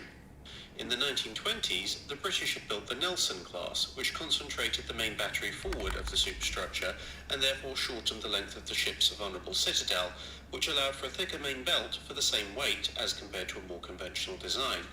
The French had combined these 2 concepts on the Dunkirk class and would now enlarge these principles on the Richelieus. As a result, the ships were armed with 8 15-inch guns in a pair of quadruple turrets located forward of the bridge in superfiring positions. The secondary battery consisted of 9 6.1-inch guns in 3 triple turrets located in a horizontal superfiring line at the rear of the superstructure. The initial anti-aircraft armament consisted of 12 100mm guns and 6 twin mounts, although these guns had a limited anti-surface role as well. 16 37mm cannon in twin mounts and 28 13.2mm heavy machine guns in a variety of mountings completed this anti-aircraft armament. This was actually a relatively heavy anti-aircraft armament for a ship of the time. The ships were fast, capable of 30 knots, and protected by 13 inches of sloped belt armour and a 6-inch deck, with a backup 1.6-inch deck lower down to catch any splinters. A pair of ships were ordered, the Richelieu and the Jean Bart.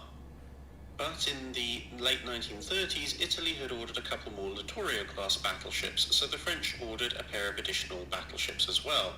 That old French urge to tinker came back again, and the ships were ordered to 2 entirely different revised designs. The Clemenceau had a revised secondary battery of 2 triple turrets super-firing at the rear and 1 on each side for a total of 4, 3 of which could bear at a broadside target. 6 additional 100mm guns were also called for, and all 100mm guns were to be in turrets as opposed to shielded mounts. The Gascon was an even more radical change. This moved the second turret to a more conventional rear-mounted position, so the ship would have a single quadruple mount at each end. The secondary battery would revert to 3 triple turrets, now all on the centre line, so that the overall broadside was not compromised. The sides of the superstructure would therefore be free for an extensive continuous battery of 100mm dual-purpose guns. As it turned out, neither of these ships was completed, although the incomplete hull of Clemenceau was towed out of its dock and sunk later in the war. Which is really something of a pity. The wartime careers of the completed ships were radically different. The Richelieu barely made it out to sea trials before the German invasion of France was almost complete. She eventually managed to reach the port of Dakar in Senegal, which is in West Africa. Due to the incomplete nature of her anti-aircraft battery, her firepower in this department was weak, and when she came under attack by the British after the French surrender to Germany, she was unable to defend herself effectively and was actually sunk in harbour by swordfish torpedo bombers. However, due to the shallow depth of her mooring, she was refloated and moved to the inner harbour. A follow-up attack by the British and Free French forces was inconclusive, and still under Vichy French control, the Richelieu and shore batteries engaged HMS Barham and HMS Resolution. But despite a few non-damaging hits on both sides, and hundreds of near misses much to the consternation of the local fish population, the most damage was caused by an explosion in the ship's own guns, disabling the second turret. After a Vichy French submarine scored a hit on HMS Resolution, the Allied forces withdrew. The anti-aircraft battery was then augmented by some more guns stolen from various other ships in the harbour. After the Allied landings in North Africa in 1942, the French forces in Africa joined the Allies and the ship was sent to the United States. Come on, where's it at? Repairs. The entire anti-aircraft battery was replaced, except for the 100mm guns. 48 single 20mm and 14 quadruple 40mm mounts were installed, along with some basic radar and minor superstructure changes. She was then sent to join the British Home Fleet until March 1944, when she was transferred to the Pacific, where she would spend most of the rest of the war attacking Japanese positions along with the British Pacific Fleet. She would round out the war in September 1945 by hitting a magnetic mine. After the war, she took French troops back to Indochina before taking part in various training operations, then being placed in reserve in 1958 and scrapped in 1968. By contrast, her sister, Jean Bart, was only 3/4 complete when she was almost captured by German panzer divisions. A hastily dug channel got her out of dock, but with a sole armament of a single main battery turret, she ended up in Casablanca under Vichy French control and ended up engaging the USS Massachusetts, taking far more damage than she inflicted. Then, after repairs, opened fire on the American ships again, this time being sunk in harbour by aircraft from the USS Ranger. After the French forces in the area switched sides, various proposals to repair and refit her were discussed. Everything from a hybrid battleship aircraft carrier to a full carrier conversion to stealing the battleship Lorraine's 13.4-inch guns. None of this came to pass, and she was eventually brought back into service with her original main armament and a much stronger anti-aircraft battery, along with an improved speed of 32 knots. In this guise, she served in various ceremonial duties and in the Suez Crisis, but was always undermanned and was put in reserve in 1957 before finally being scrapped in 1970. That's it for this video. Thanks for watching. If you have a comment or suggestion for a ship to review, let us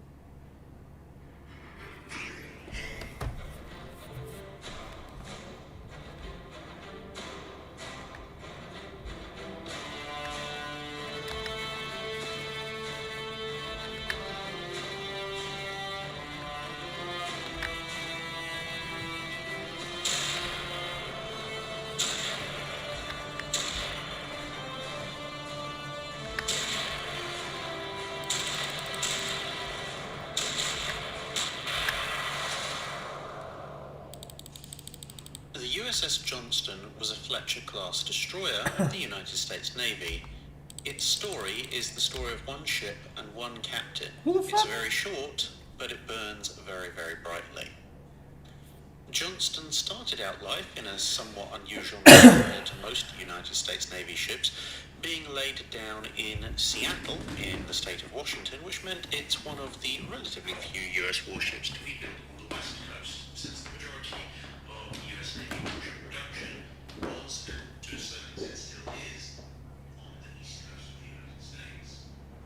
Then only just under a year from the start of the construction in May 1942 to the launch in March 1943, and she was then commissioned into the Navy in October 1943, and it took about half a year to fit out. Her commander on the day of commissioning was Lieutenant Commander Ernest E. Downs, who is attributed as saying, "This is going to be a partnership. I intend to go in harm's way, and anyone who doesn't want to go along with everything else right now."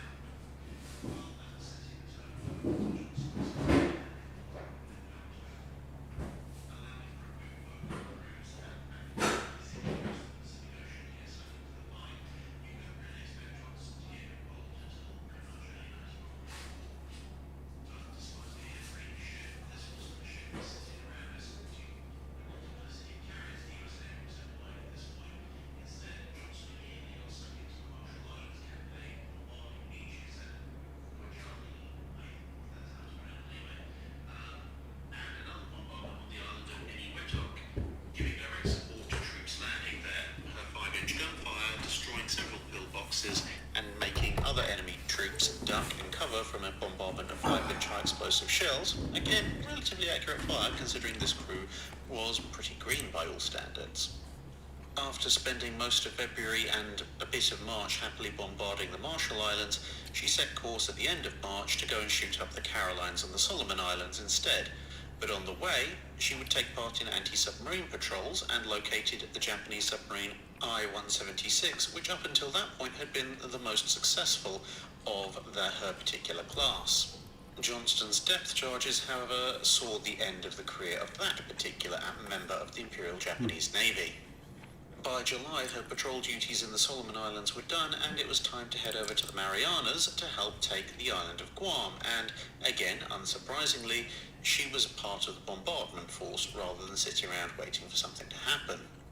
But as the summer months rolled on, it looked like the happy times were over as Johnston was pulled off of bombardment duty to help protect escort carriers that were providing air support for the invasion and capture of numerous Japanese-held islands.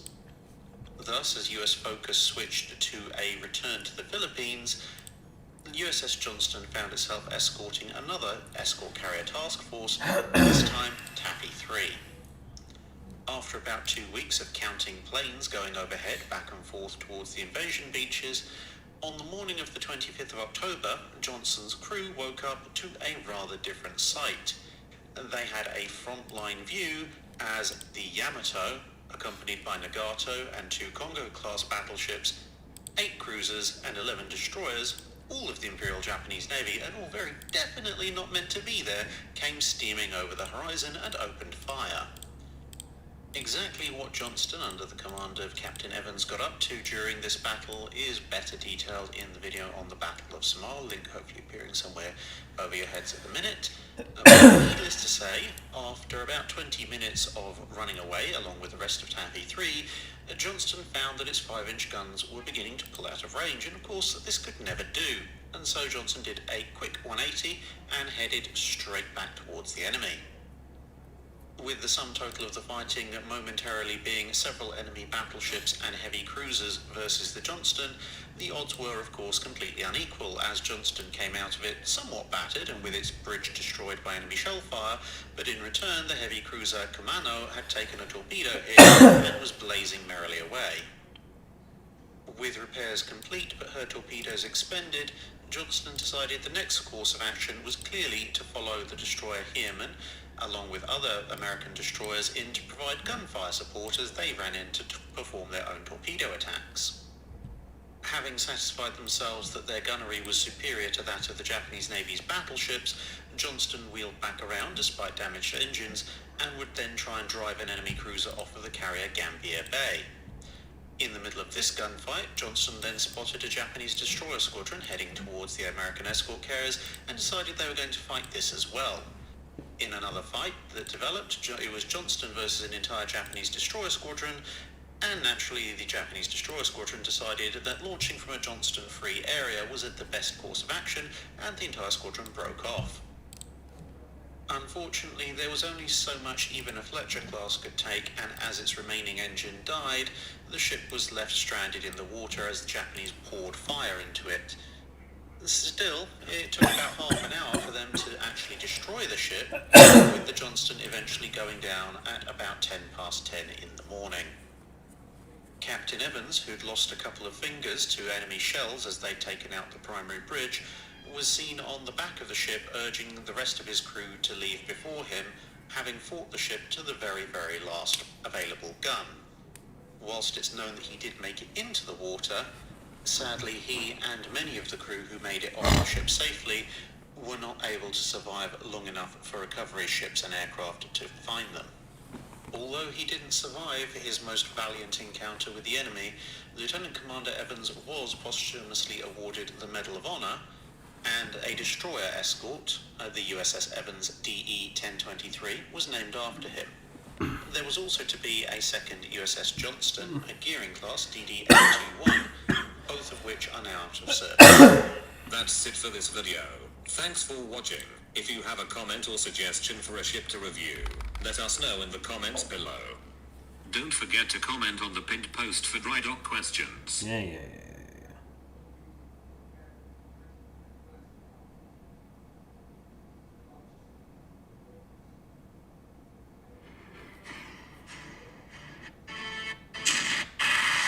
Annoyed would be putting it rather mildly. They'd gone into the negotiations hoping to be treated like an equal, and instead they'd been forced to discontinue a treaty that had previously placed the world's largest navy, and indeed the navy they'd used as their template, on its side, and now brought its most likely opponent for the Pacific domination, the USA, into parity with their erstwhile ally, whilst also limiting the Japanese navy to 60% of the displacement of either. The new Tosa and Amagi classes would need to be scrapped or converted, and the Mutsu had only just scraped in as a permitted vessel. Still simmering at the limits imposed, the Imperial Japanese Navy Admiralty decided that if they couldn't beat the other powers at their own game of battleships, they'd simply have to outdo them in a field they'd foolishly left unlimited. Thus began the design of the Japanese special type destroyers. There had previously been large destroyers, fast destroyers, heavily gun-armed destroyers, and heavily torpedo-armed destroyers before. But now, the General Staff demanded an ultra-fast, large, heavily armed destroyer with plenty of both guns and torpedoes. These would become the Tokugata, or special-type destroyers. What would eventually emerge from a somewhat protracted design process was a ship of 1,750 tons standard displacement, capable of 35 knots, using 50,000 shaft horsepower from 4 boilers, which drove a pair of screws. This was faster than almost all previous destroyers, but it was the armament that really stood out. 6 dual-purpose 5-inch guns in 3 twin turrets, 1 forward and a pair super-firing aft. This was complemented by 9 torpedo tubes in 3 triple launchers, 2 just forward of the aft guns and 1 positioned between the funnels, this latter having been moved there at a late stage in the design process when its original position, just forward of the bridge, was calculated as being too often immersed in sea spray. This was already a considerable amount of firepower, but each launcher was effectively a small torpedo turret which allowed for a full set of reloads to be carried, i.e. 18 torpedoes. Additionally, the torpedoes themselves were 24-inch weapons, which were considerably more capable and deadly than the standard 21-inch and 18-inch versions that were found on other destroyers. Other weaponry had originally been planned as a mix of 3-inch, 40mm and rifle caliber guns, but this was rationalised down to just a pair of heavy machine guns on the basis of weight saving and the fact that the main guns were dual purpose, thus in theory meaning the rest of the anti-aircraft armament was unnecessary. Now, with all that said, things didn't start out particularly brilliantly. The first 10 units received main guns that could only elevate to 40 degrees instead of the 75 degrees that were originally planned, and which later ships would in fact receive. Also, it turned out they didn't actually have enough heavy machine guns around, and so initial deployments had to use the rifle caliber machine guns instead until more heavy weapons could be acquired. It also turned out that the rate of fire and tracking capability of the main 5-inch guns wasn't quite as fast as they first hoped, which limited their anti-aircraft capability somewhat. Nonetheless, the remaining capabilities were still leaps and bounds ahead of anything else in the water at that size when they began to appear in the late 1920s. The first group were laid down in 1926 and 27 and would start to enter service in 1928 and 29. The second group, with full elevation to their guns, was mostly laid down in 1928 and 29 and began entering service in 30 and 31. A final group, the Type 3s, were laid down in 1930 and entered service in 1932. As designed, the ships were only supposed to have had hull numbers, but in 1928 this decision was reversed and they began to receive names, thus becoming what we now know to be the Fubuki class. The Type 2s are sometimes called the Ayanami subclass due to their slightly better elevation of their guns and improved fire control systems, whilst the Type 3s are considered to be the Akatsuki subclass as they used a new higher pressure boiler to allow for the same amount of power with 3 boilers as opposed to the 4 present in previous ships, as well as having yet another turret type, this one much lighter than that on the Type 2s, but only capable of 55 degree elevation. In all, 24 ships across the 3 types would be built, with various minor additions accreting weight on the ship's upper works. Nice. This, combined with a number of weight-saving measures taken during construction, would come back to bite them in 2 incidents in the early 1930s. First, the new torpedo boat Tomozuru was on its first major exercises in 1934 when it encountered heavy weather and promptly rolled over and sank. The investigation pointed to the overly heavy upper works, but before anyone could do much to change this on other ships, the 4th Fleet was caught in a typhoon and almost every ship took damage in large part due to overly light construction. This would lead to a crash program of changes. The bridges and funnels were all trimmed down, magazine stowage was reduced, and the reloads on the aftmost and foremost torpedo launchers were also removed. Fuel bunkers were increased in capacity as this meant that there was more weight lower down in the ship, and extra plating and riveting was added for strength and also to ensure that even more weight was present closer to the keel. This dramatically improved the stability and strength of the ships, although it did push their displacement to just over 2,000 tons and would drop speed by about a knot. A number of ships of the Type 2 subclass would also receive the newer and lighter turrets that had been designed for the Type 3s, although this did drop the main gun elevation back down to 55 degrees, but as we've seen, that wasn't exactly a huge loss.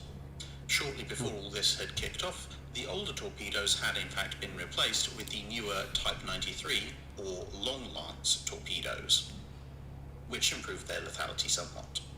The outbreak of World War II would find 23 ships in service as Miyuki had been lost in a collision.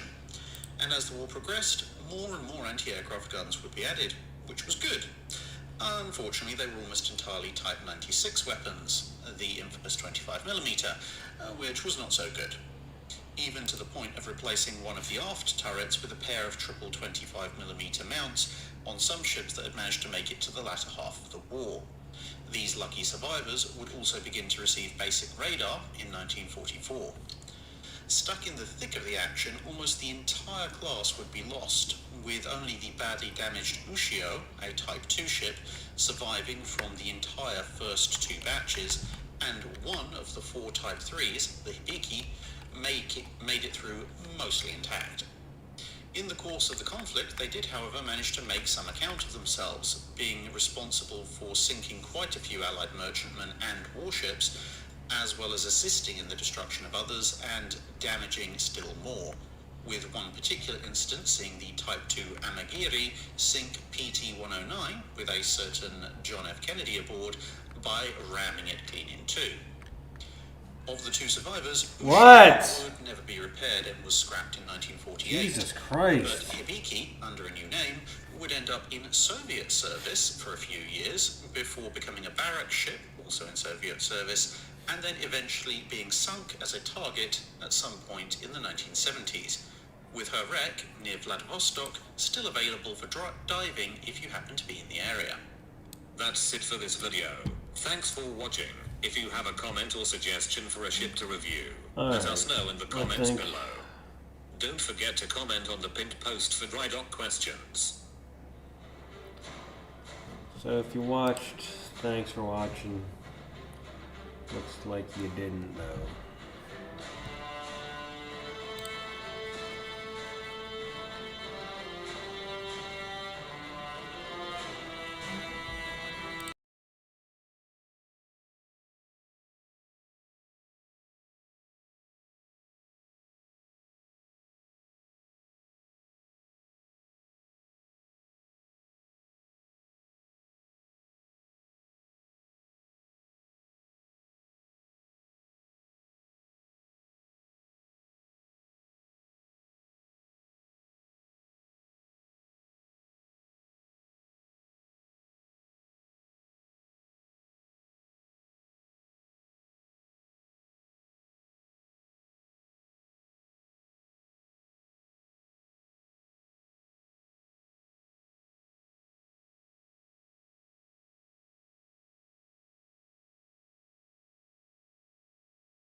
we'll just do that. Default device, you want to click on whatever device that you have the